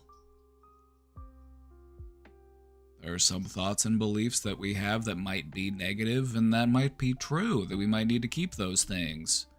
You know, like maybe the belief is, I can't trust myself around alcohol. That's not necessarily a positive belief about yourself.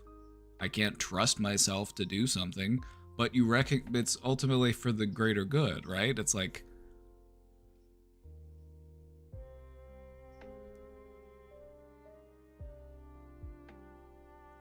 in a way, it's about recognizing your own limitations. But we don't need our limitations to be so destructive and defeating and harmful to us. We want to be fair and balanced and healthy and constructive. That's what it's all about. How long is that span of time? As long as it takes. I wish I could give you a number. But the thing about this process is that once you start to see benefit from it, you'll want to keep doing it, and you'll do it for as long as you need to. Because the thing is new stuff might pop up. You might be 70 years old and some unusual, unique situation that you've never encountered in your entire life pops up, and you've got to figure out, how do I respond to this? How do I react to this? And you might flounder a little bit. That's normal. And so it's not about being perfect. It's about being willing to continue to work on yourself so that you can keep growing.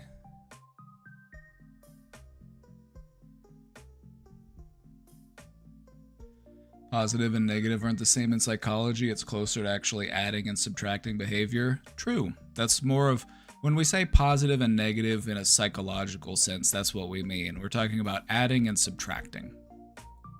It's behavioral math. It's emotional algebra.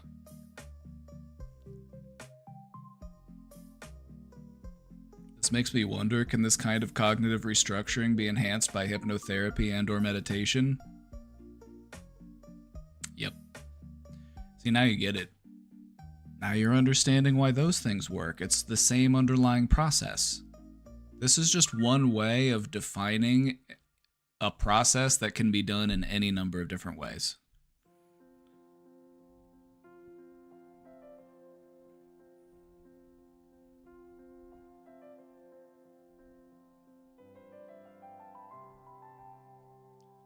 Anyway, what you practice mentally becomes what you believe emotionally. Let's keep going. Speaking of mantras and affirmations, let's talk about why they work.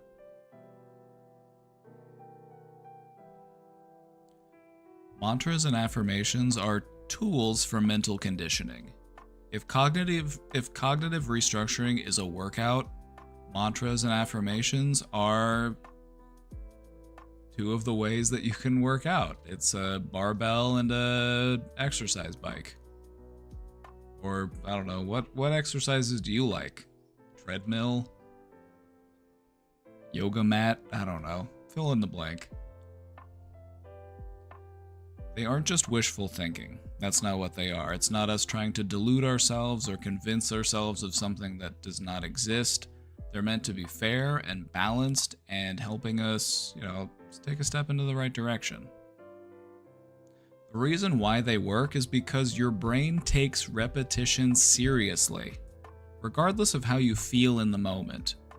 You might be, trying to think a new thought and your brain says, this is dumb, this isn't going to work, how is this going to help me? That doesn't matter. Keep repeating it. Your brain takes repetition seriously. It takes time for that feeling to grow.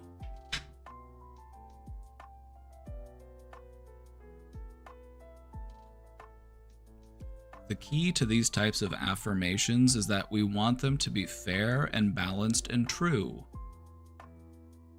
So if you don't trust yourself, we're not just going to replace that with, I trust myself, because realistically, we're not there yet.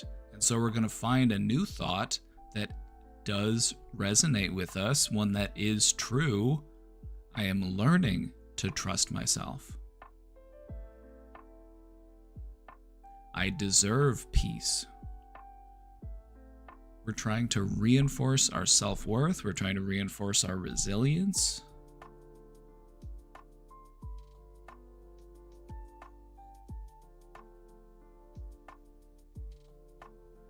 At first, these types of thoughts might feel uncomfortable or untrue. That's normal. That's part of the process.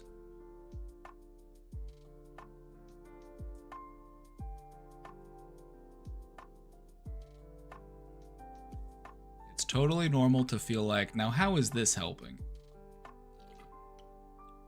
Like, you don't go to the gym and then lift a weight one time and then you just have giant muscles. It doesn't work that way, okay? It's a process. It takes repetition, it takes commitment. You gotta keep working at it. It really is just like building a muscle.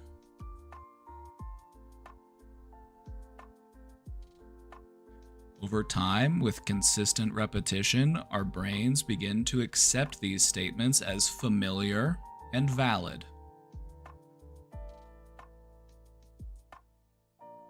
This is the process of becoming a belief. It doesn't always just immediately jump into, I believe this now. I used to think I was a terrible person, and now I just somehow believe that I'm a good person. It doesn't happen that way. We challenge the old thoughts. We recognize that the new thoughts are familiar and valid, and we become more accepting of them. And then one day you wake up and that's just how you think. Huh. One day when you least expect it. Huh. Where'd that thought come from? I didn't have to manually insert it. It just popped up. Interesting. It's working.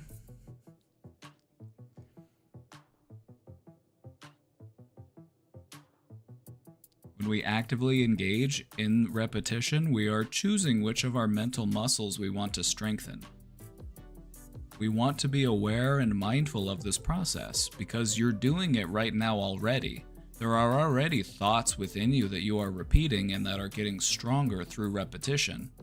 So you want to be aware of which thoughts those are, because you would like for them not to be thoughts that are limiting to you or thoughts that are harmful to you. Those aren't the ones you need to be working out.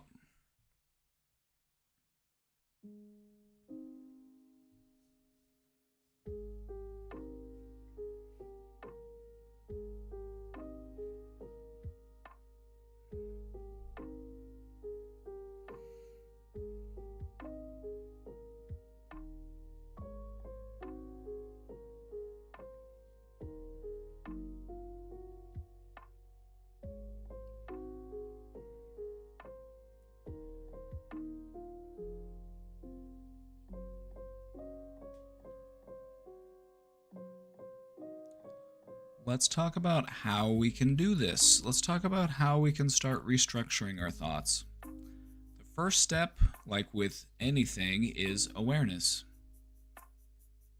We want to notice our recurring negative thoughts. Identify the thought that you want to change. Do you have a thought that you would like to change? Would you care to share it with the class? If not, that's fine. Maybe just think it to yourself. But you've probably got one, or two. So that's the first step, just being aware.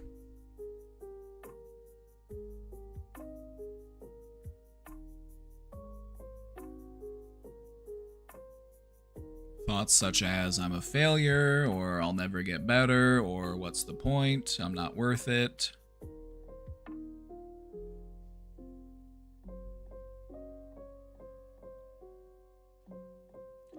Right now, all my self-defeating thoughts feel more conscious. That's because they come from within you, and you know where all your weak points are.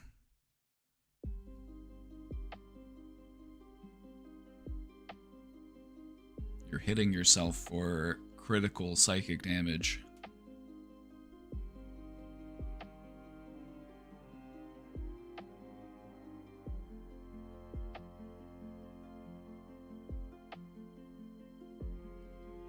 Alright, so we start off by being aware of the thought, and then we want to move into examining the thought. We want to start holding it to scrutiny. We want to start asking questions. Is this always true?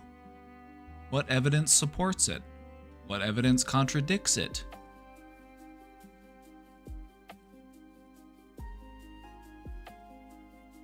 This might be difficult to do, but it's an important act. You know, it's starting the process. You know, these answers might not come to you quickly. It might take time to build up your confidence in these answers. Especially if these thoughts are things that we've held on to for a long time or they're deeply ingrained, it can be harder to challenge them. Doesn't mean it's impossible, though.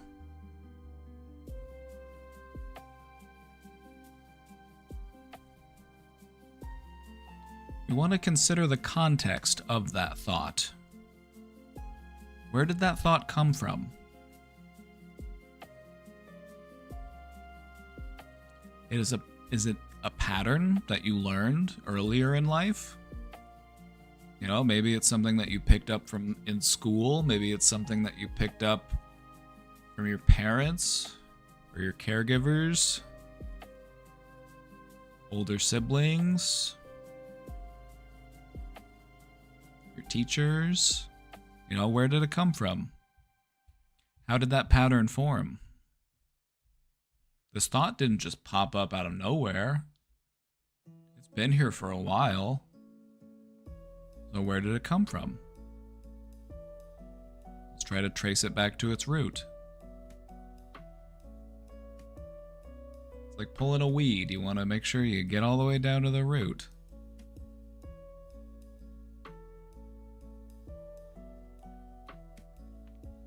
Once we understand the thought more deeply, we understand what it is, where it came from, we want to replace it with something that's more constructive. And so if the original thought was, I am a failure, the replacement thought is, I'm having a hard time right now, but I'm not a failure. Or, I feel like a failure, but I'm working on my self-improvement. It's just a small change to the existing thought. We're not trying to completely rewrite the thought with something different. We're just making a small, reasonable, realistic change to the existing thought.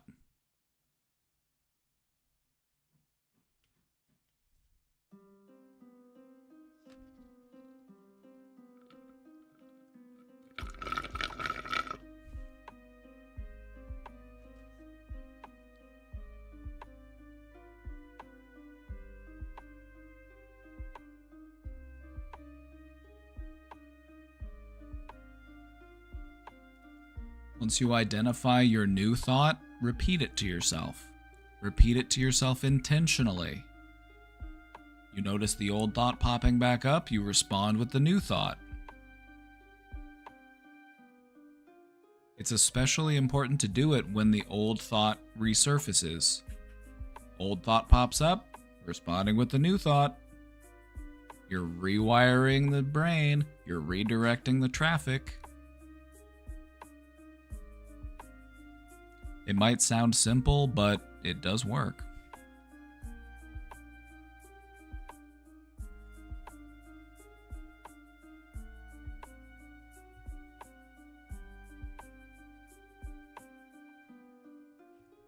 had that one day I'll start doing things thought for over a decade.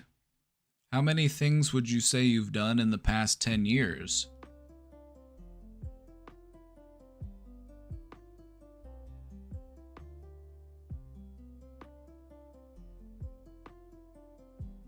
How many things have you done? Probably quite a few. Probably done quite a few things over the past 10 years.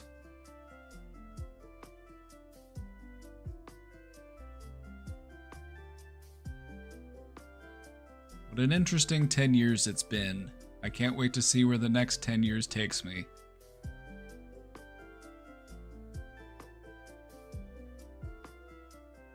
So this is the process put simply. Do you have any questions or thoughts about this? It's an important process to learn how to do. It's also easier said than done. There's going to be some resistance, there's going to be some challenge, but it does work if you stick to it. Alright? If you can really commit yourself to this process, it can be a total game changer for you.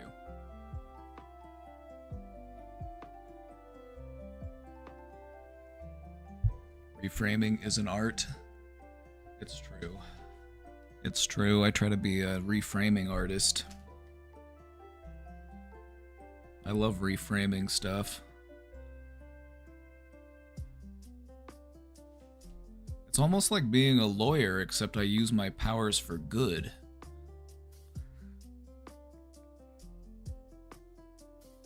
Alright, any thoughts on this one? This is an important slide, so I just want you to take it in.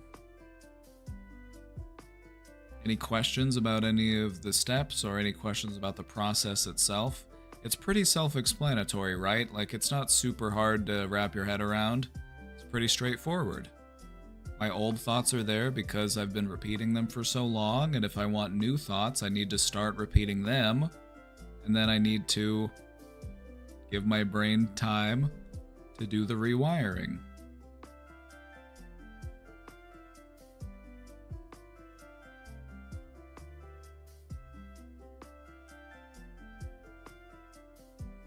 Feels very doable. Oh yeah, it is very doable. It's nice to have outside perspective when you're doing this process sometimes because, you know, people you can trust, people you can confide in, people that want to see you do well, people that support you. It's like they're going to be able to help you to reframe things. They're going to be able to help you in finding a new perspective. And so this is something that you can do all on your own, but it becomes easier when we have people that are willing to support us.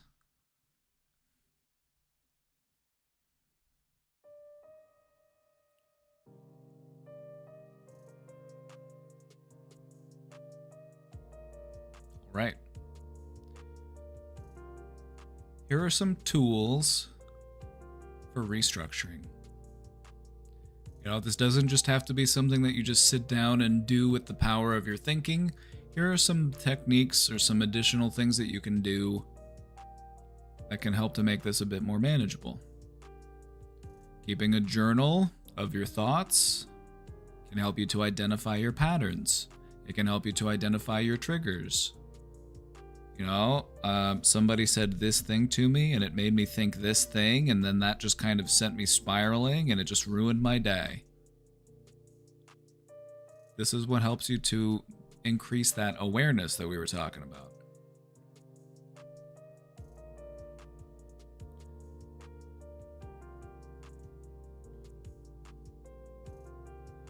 The thing about cognitive restructuring and changing your thoughts is that you'll get one thought under control and then another one will pop up and you're like, huh, okay, I didn't even know that one was there. And so then you do that one and then another one pops up.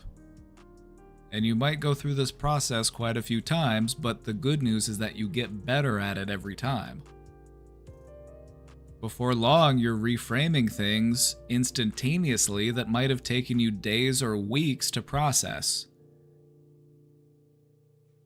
You'll get to a point where somebody might say something to you that would normally send you spiraling into self-doubt and self-criticism, but you're able to just let it go without much of a thought at all. Like, huh, they must be having a bad day. That explains why they were being so hostile. I hope they have a better day. Can this be done in the moment, though? Oh, yeah. When you practice meditation and you practice putting some space in between your thought and your response to the thought, you can recognize when those thoughts are coming at you and you can deflect them.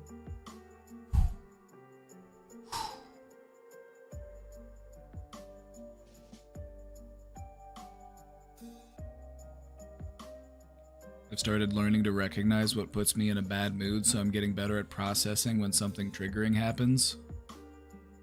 Good. Good, good, good.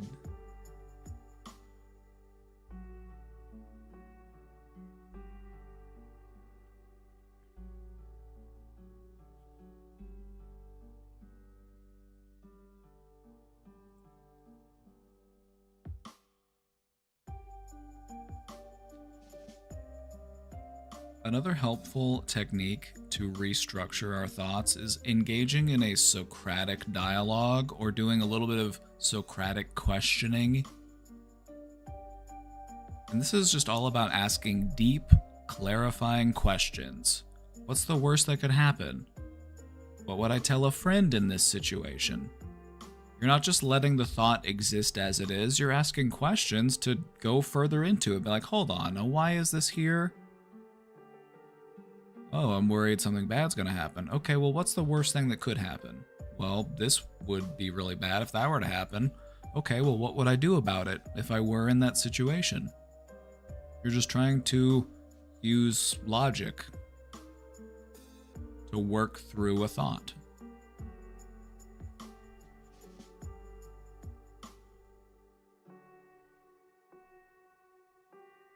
It's like any skill you want to be better at, but you have to start working at it, which can be challenging.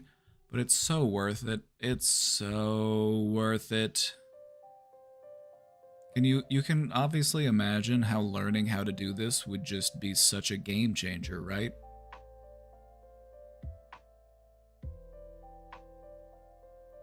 It's such a powerful thing to be able to do that I think it's worth learning how to do no matter how long it takes you to properly learn how to do it. If it takes you 5 years, it takes you 5 years. It's worth it.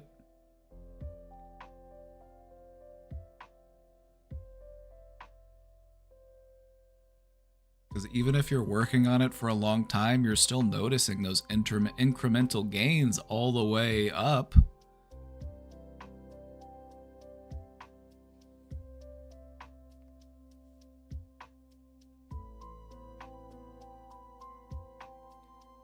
Take time to practice affirmations. Find some phrases that are meaningful to you and make an effort to repeat them to yourselves daily. Especially if you find yourself feeling emotionally charged. You know, these are things that you could stick onto a little post-it note and stick it up somewhere. This is something that you can kind of just lean on within your mind.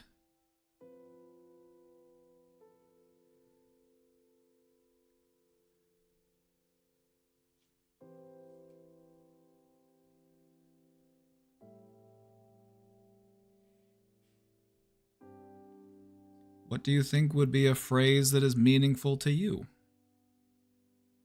What sort of words would you like to hear? Take time to figure that out. If you want your brain to think more positively and be more uplifting, all you have to do is teach it how to do that.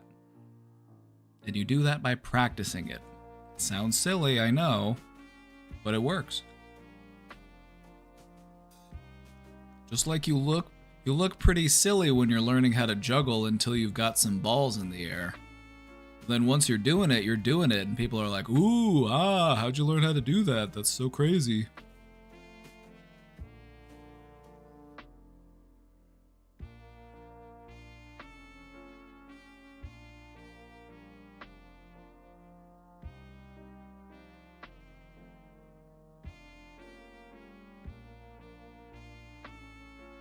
This might help make it relatable. Have you ever had a moment where something happened that forced you to make a constructive and emotionally healthy change in your life?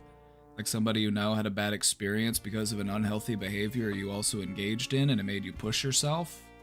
Essentially, this can exploring, but this can exploring that, but without some emotional trigger, just exploring changes you want and finding and personalizing reasons to do so. It's all for your benefit. It's all to help you get stronger. It's all to help you feel more emotionally balanced and happier and more joyful and peaceful and loved. Which sounds pretty sick.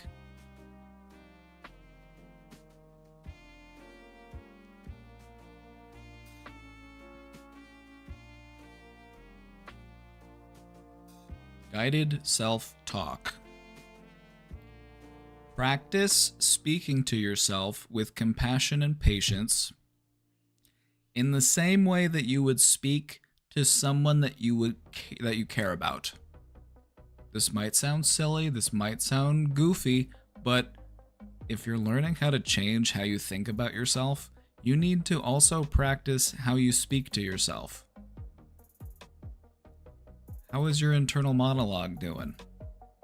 How do you treat yourself within your mind? Are you very harsh, very critical, very judgmental, very demanding? Or are you kind and compassionate and patient? Do you speak to yourself internally as you would speak to someone that you love?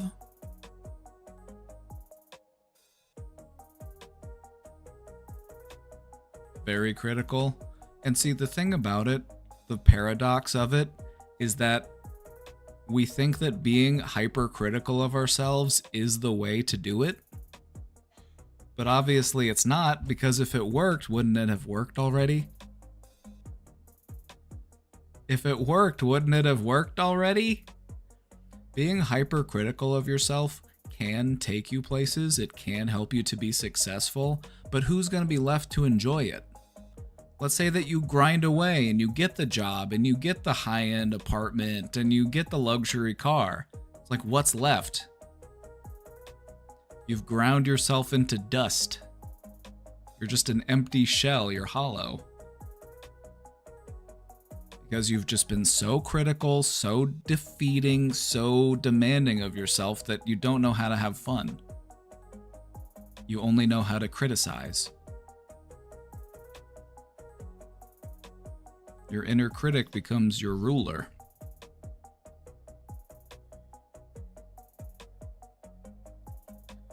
I am a mix but used to be awful, but I am much happier since correcting with kindness used to only be awful. High five! High five, that's how you do it. All this stream does is call me out. Oh no, I'm human! Ach nein, ich bin eine human.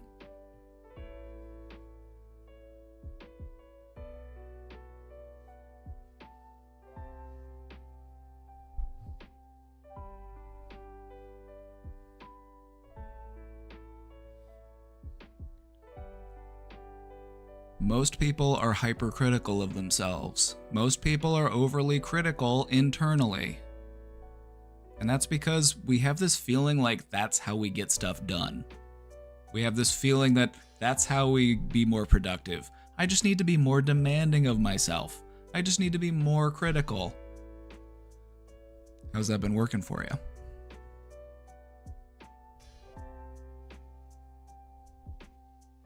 How's that been working for you?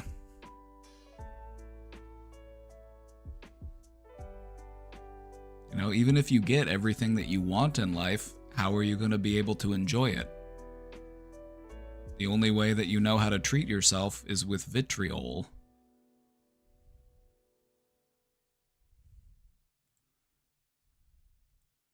There's a word.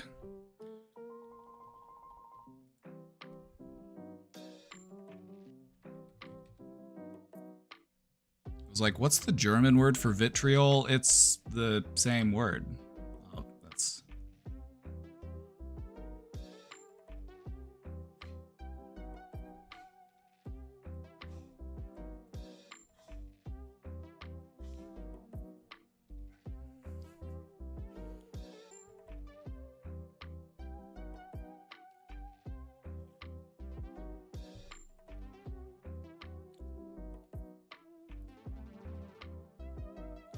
When you catch yourself being mean to yourself, because that's how it's going to go, you're going to kind of catch yourself in the act. You're going to catch yourself with your hand in the cookie jar. You want to respond in those moments with compassion and patience, as if you were speaking to someone that you cared about. Like, oh, I'm repeating an old thought pattern. I need to redirect myself. Good thing I noticed. Instead of, oh my God, why was I thinking that again? I thought I was over this. I thought I let that go already. Why is this still bothering me? Yeah, because that's helpful.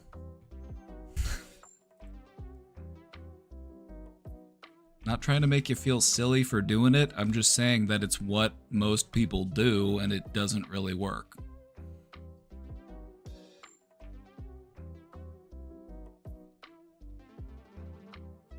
So, when you catch yourself engaging in old patterns, old behaviors, that's a learning opportunity. That's a moment for growth. It's a good thing. You're recognizing that moment as, okay, this is a learning opportunity. This is an opportunity to make some changes. Oh, the old thought popped up. Okay, good. That gives me practice on dealing with it. In time, what you will do is you will stop seeing the recurrence of old patterns. You won't see them as defeat. You won't see them as like a failure on your part. You will see them as an opportunity to let them go. They were brought to your awareness so that you could detach yourself from them. The thing about our brains is they like to say goodbye to stuff. Sometimes our mind will bring stuff up so that we can say farewell to it.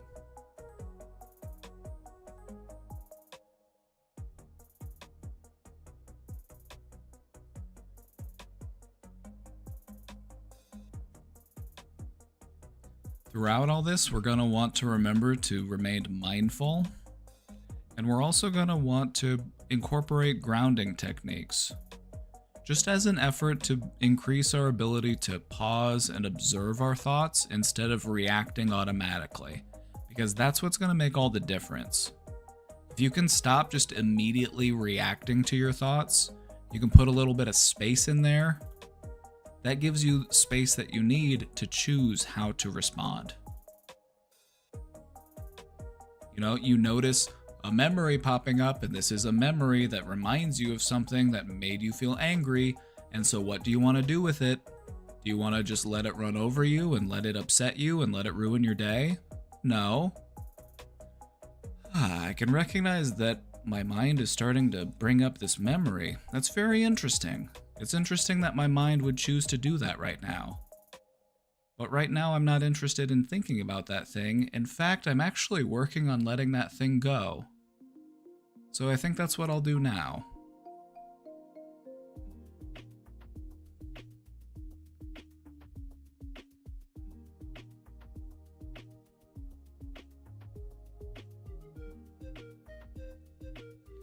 All right. We made good time. I got a few minutes left before Sean gets here. Let's go ahead and wrap it up. Your thoughts shape your brain, and your brain shapes your experience of life. When we're working on changing our brains, changing our minds, this change is not immediate. It takes time. But the thing is, it's inevitable. So long as we do it with intention and repetition. That's all it takes.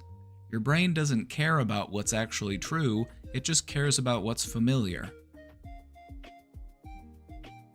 So use that to your advantage. Every time that you challenge a negative belief, or you reframe it into something kinder, you are participating in your own transformation. That is you connecting those new pathways within your brain.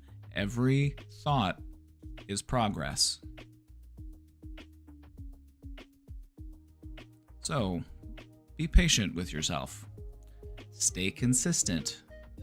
Keep reshaping your mind towards the person that you are becoming. And don't forget, you're not broken. You are rewiring. Folks, this has been How to Change Your Mind, literally. Seems like a superpower, TBH, and it will feel that way. Sometimes it does feel like a superpower. Because what you'll notice is that the better that you get at it, the more you'll be able to see just how many people struggle with it. And you will feel like, wow, I've really done something special. And then it'll make you want to help those people. You'll see them struggling and you'll want to help them too. And so you do it not just for you, but for everybody that you care about.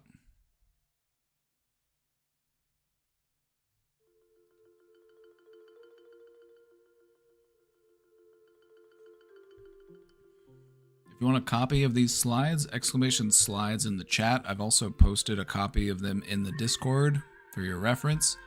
Anonymous with the 5 gifted.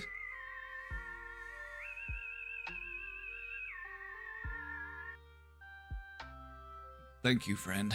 Thank you for the support. Thank you.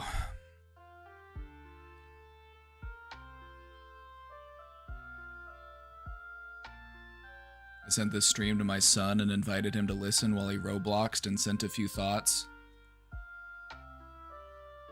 Very nice.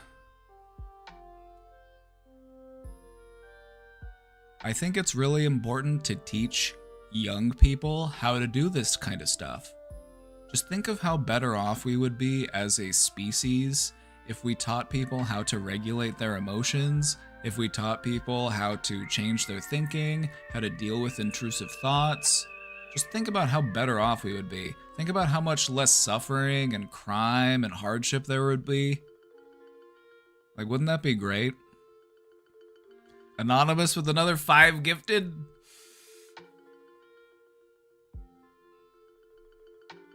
That's the man right there, or the woman, or the they, them.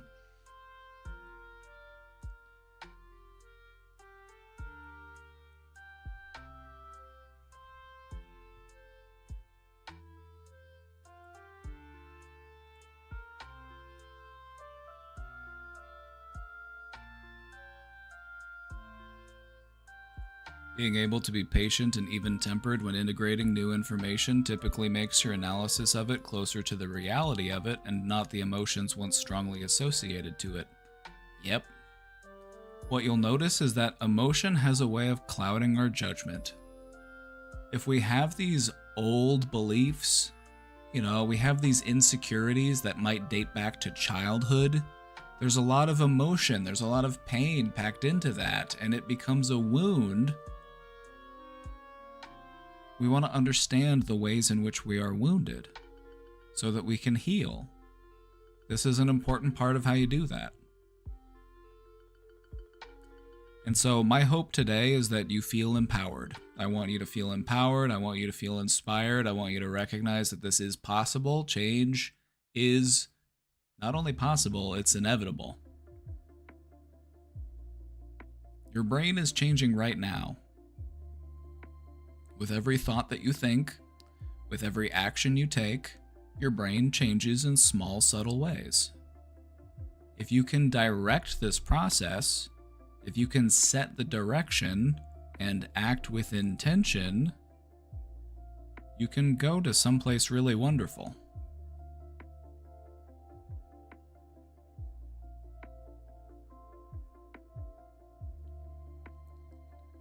I have a question for you. This is for anybody who feels better than they have felt historically. I just want to ask you a question. Would you agree that when it does start to feel better, it feels better than you even imagined that it would? Did you notice that to be true? Because I did. Because when you feel crappy, your idea of what could feel good is limited. But once you actually do start to feel better, what you realize is, holy shit, I can feel better than I even thought was possible. I didn't even think it was possible to feel this good. I don't know if I've ever felt this good in my whole fucking life. That's how it feels. And it's really cool. So just remember that even if you feel really crappy right now, that your idea of what good is going to increase the better you feel. There's no cap to it.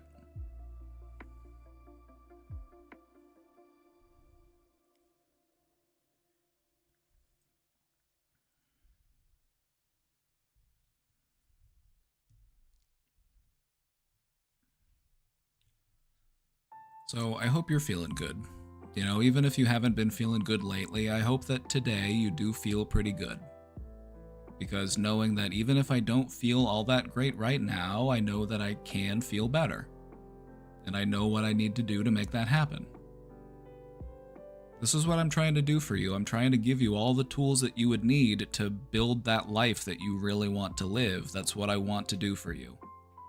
Okay?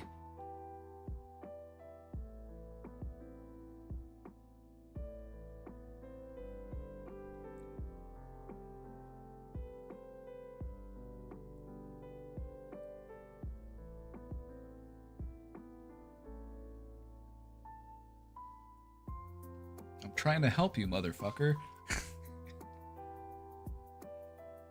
Story of my life.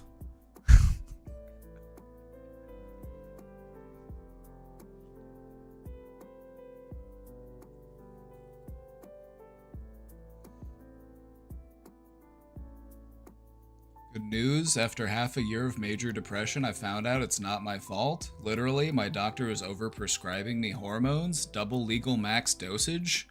Huh!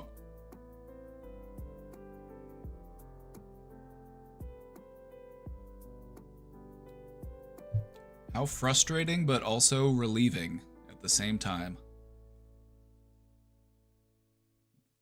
The bizarre intersection of, damn, that sucks, with, well, I'm glad I found that out. I'm glad I'm able to get that under control.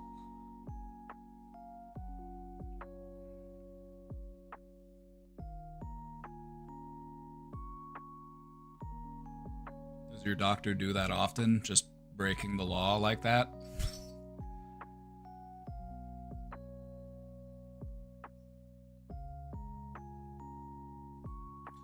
I want to go back to... okay, we're caught up in the question box. And we have a few minutes before we go. So I wanted to just pull this slide up again.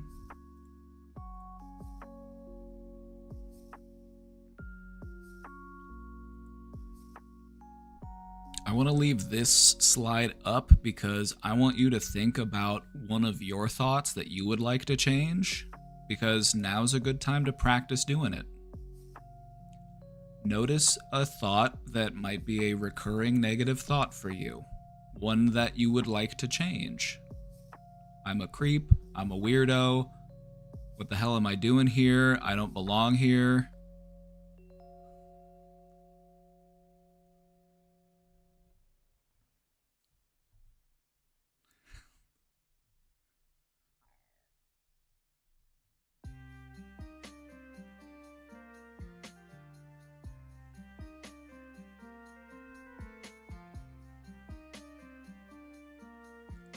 Think about one of those thoughts. Bonus points if you can identify that thought, or if you are courageous enough to even share it. You know, maybe it's a thought that you've worked through, maybe it's a thought that you've been working on changing, maybe it's a thought that you are aware of and you're ready to start changing it.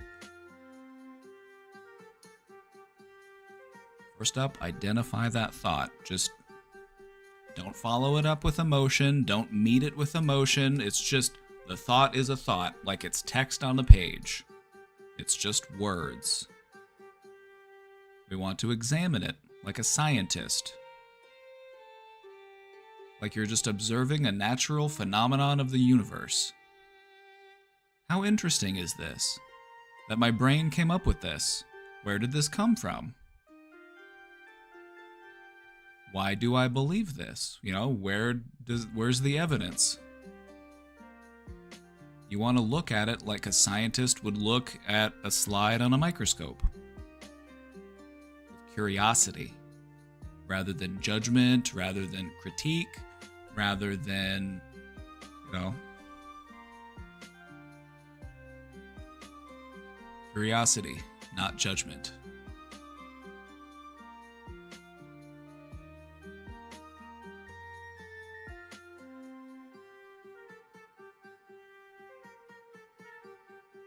Just like my brain to come up with dumb shit. We love that brain. We love it. We love what it comes up with. It can be a real game changer when you stop making yourself feel bad for the thoughts that you have and you instead approach them with curiosity and you're like, huh, that's interesting what my brain came up with. Isn't it just so neat what brains can come up with? Like, where did that come from? Huh, interesting. Curiosity. Curiosity is your friend here.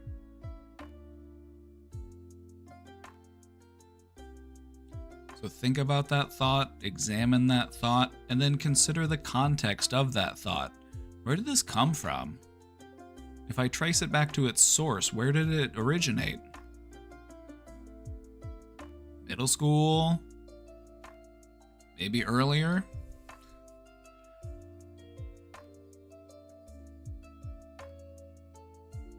Could be any point during those formative years. It could even be something that's existed just since adulthood. Regardless, we want to understand where it came from. We can trace it back to its source. Then we can root it out properly. We want to identify that thought, and then we want to replace it with something that's more constructive. This isn't delusion. This isn't lying to ourselves. This is replacing our current thought with a new thought. One that still feels fair and true.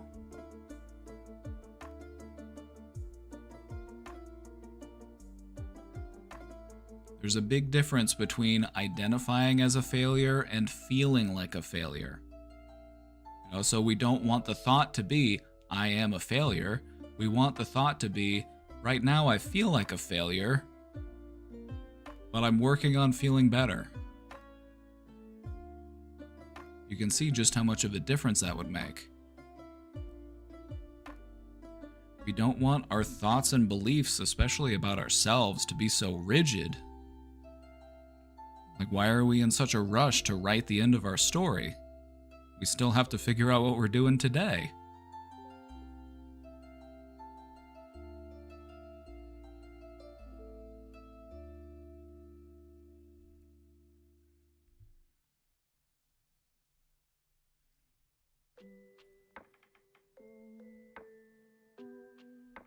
And then lastly, one of the most important steps is to just continue repeating that new thought. Do it intentionally, do it mindfully, especially in response to the old thought resurfacing.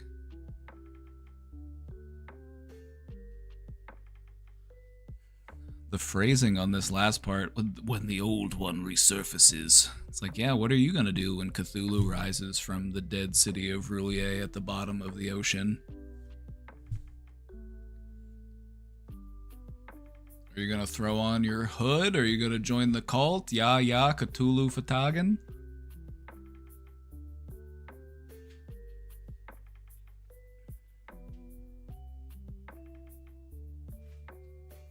I know I will.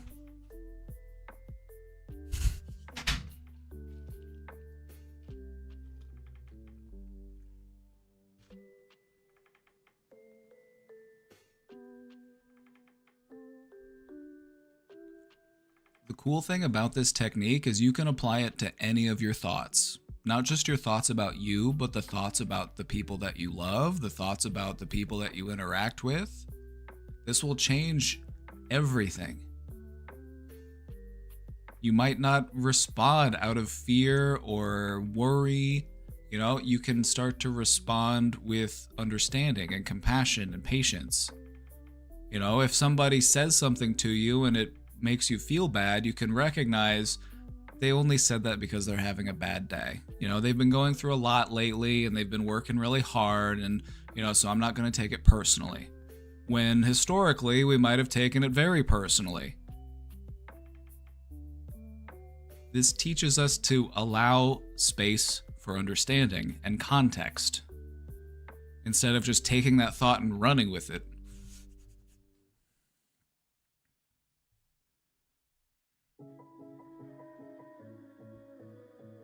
Is there a meditation app you would recommend, or are those all kind of woo-woo? The apps can be helpful if you're trying to like,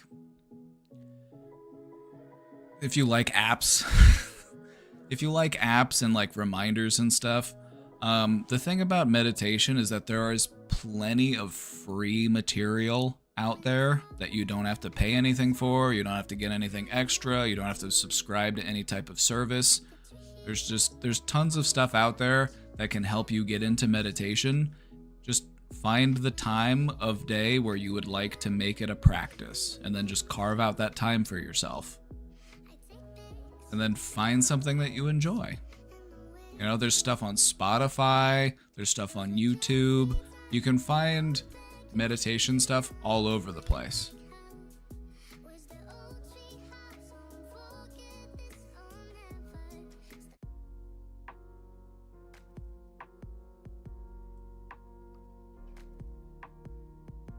If you're just getting into meditation, some easy times to work meditation into your routine is do it before you fall asleep. Meditation can make you feel very peaceful, very relaxed, and so doing it before you go to bed can be a good practice. It can be a nice way to start working it into your routine. And then maybe you decide, hey, I want to start doing it in the morning. You can do it after you wake up. You think hitting the snooze button is resting? Like, hitting the snooze button and sleeping for an extra 10-20 minutes, it's like, that never really helps. More often than not, that just makes you more tired. But meditating for 10-20 minutes before you get up, that can be a game changer. You can find that you're much more energized.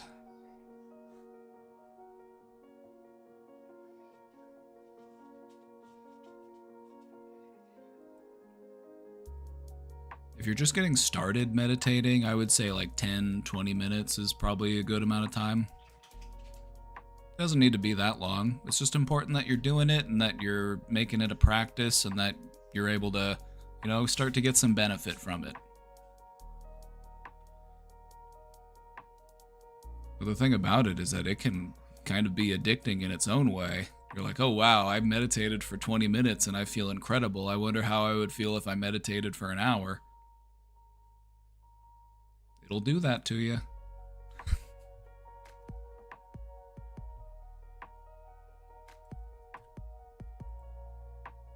All right, everybody. Hope you enjoyed the presentation. Hope you're feeling good. Hope you're feeling good. I've got to go here in just a sec because Sean's coming over. We got a friend coming over and we're going to hang out. So that's what we're going to be doing. Any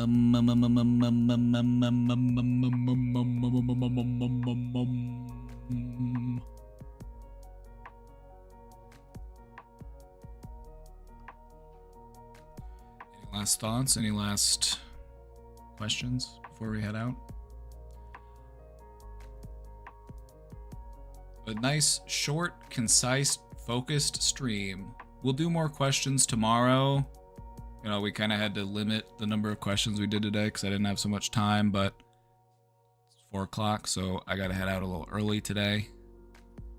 Glad we got through the presentation in good time. Hope you learned some stuff. Hope you're feeling pretty good.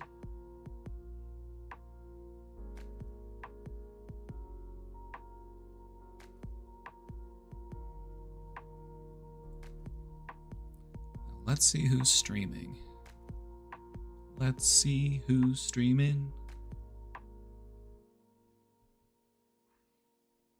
Before you leave, have you done any presentations on habit formation? Habit formation.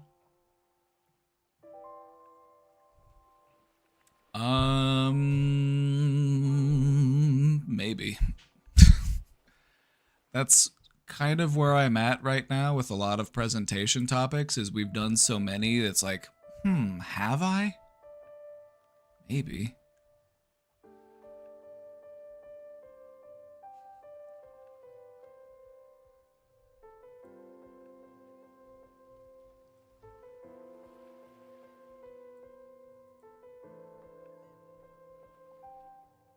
More presentations. Hey, if you got ideas, post them in the Discord. We got the stream ideas channel, so drop it in. Drop it in. I love doing presentations that are based on ideas that come from the community. Your daily men. Thank you for subscribing. Thank you for the Prime sub, my friend. You're the man. You're the men.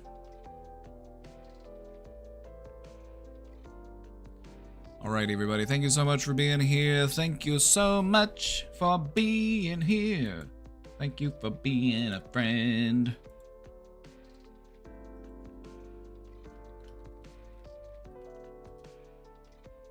Hope you all have a great night. Hope you all have a great life. See you all tomorrow. Have a good one. Stay safe out there. And don't forget your homework. Have some fun. Maybe do a little bit of restructuring for me.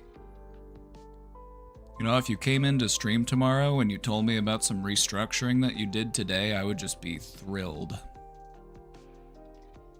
I would just be so happy. 69 people in the raid. Oh wait, no, it went down to 68. We need one more. Where'd it go? Where'd we go? Wanted that 69 raid. 68 raid. Embarrassing. So close. Dark psychology. Yeah, I want to do a presentation on dark psychology and why it's cringe. It's so cringe. It's like, hey, you want to learn how to be a better manipulator? You want to learn how to be a sociopath? It's like, fuck off with all that. Alright, everybody. See y'all tomorrow. Bye-bye.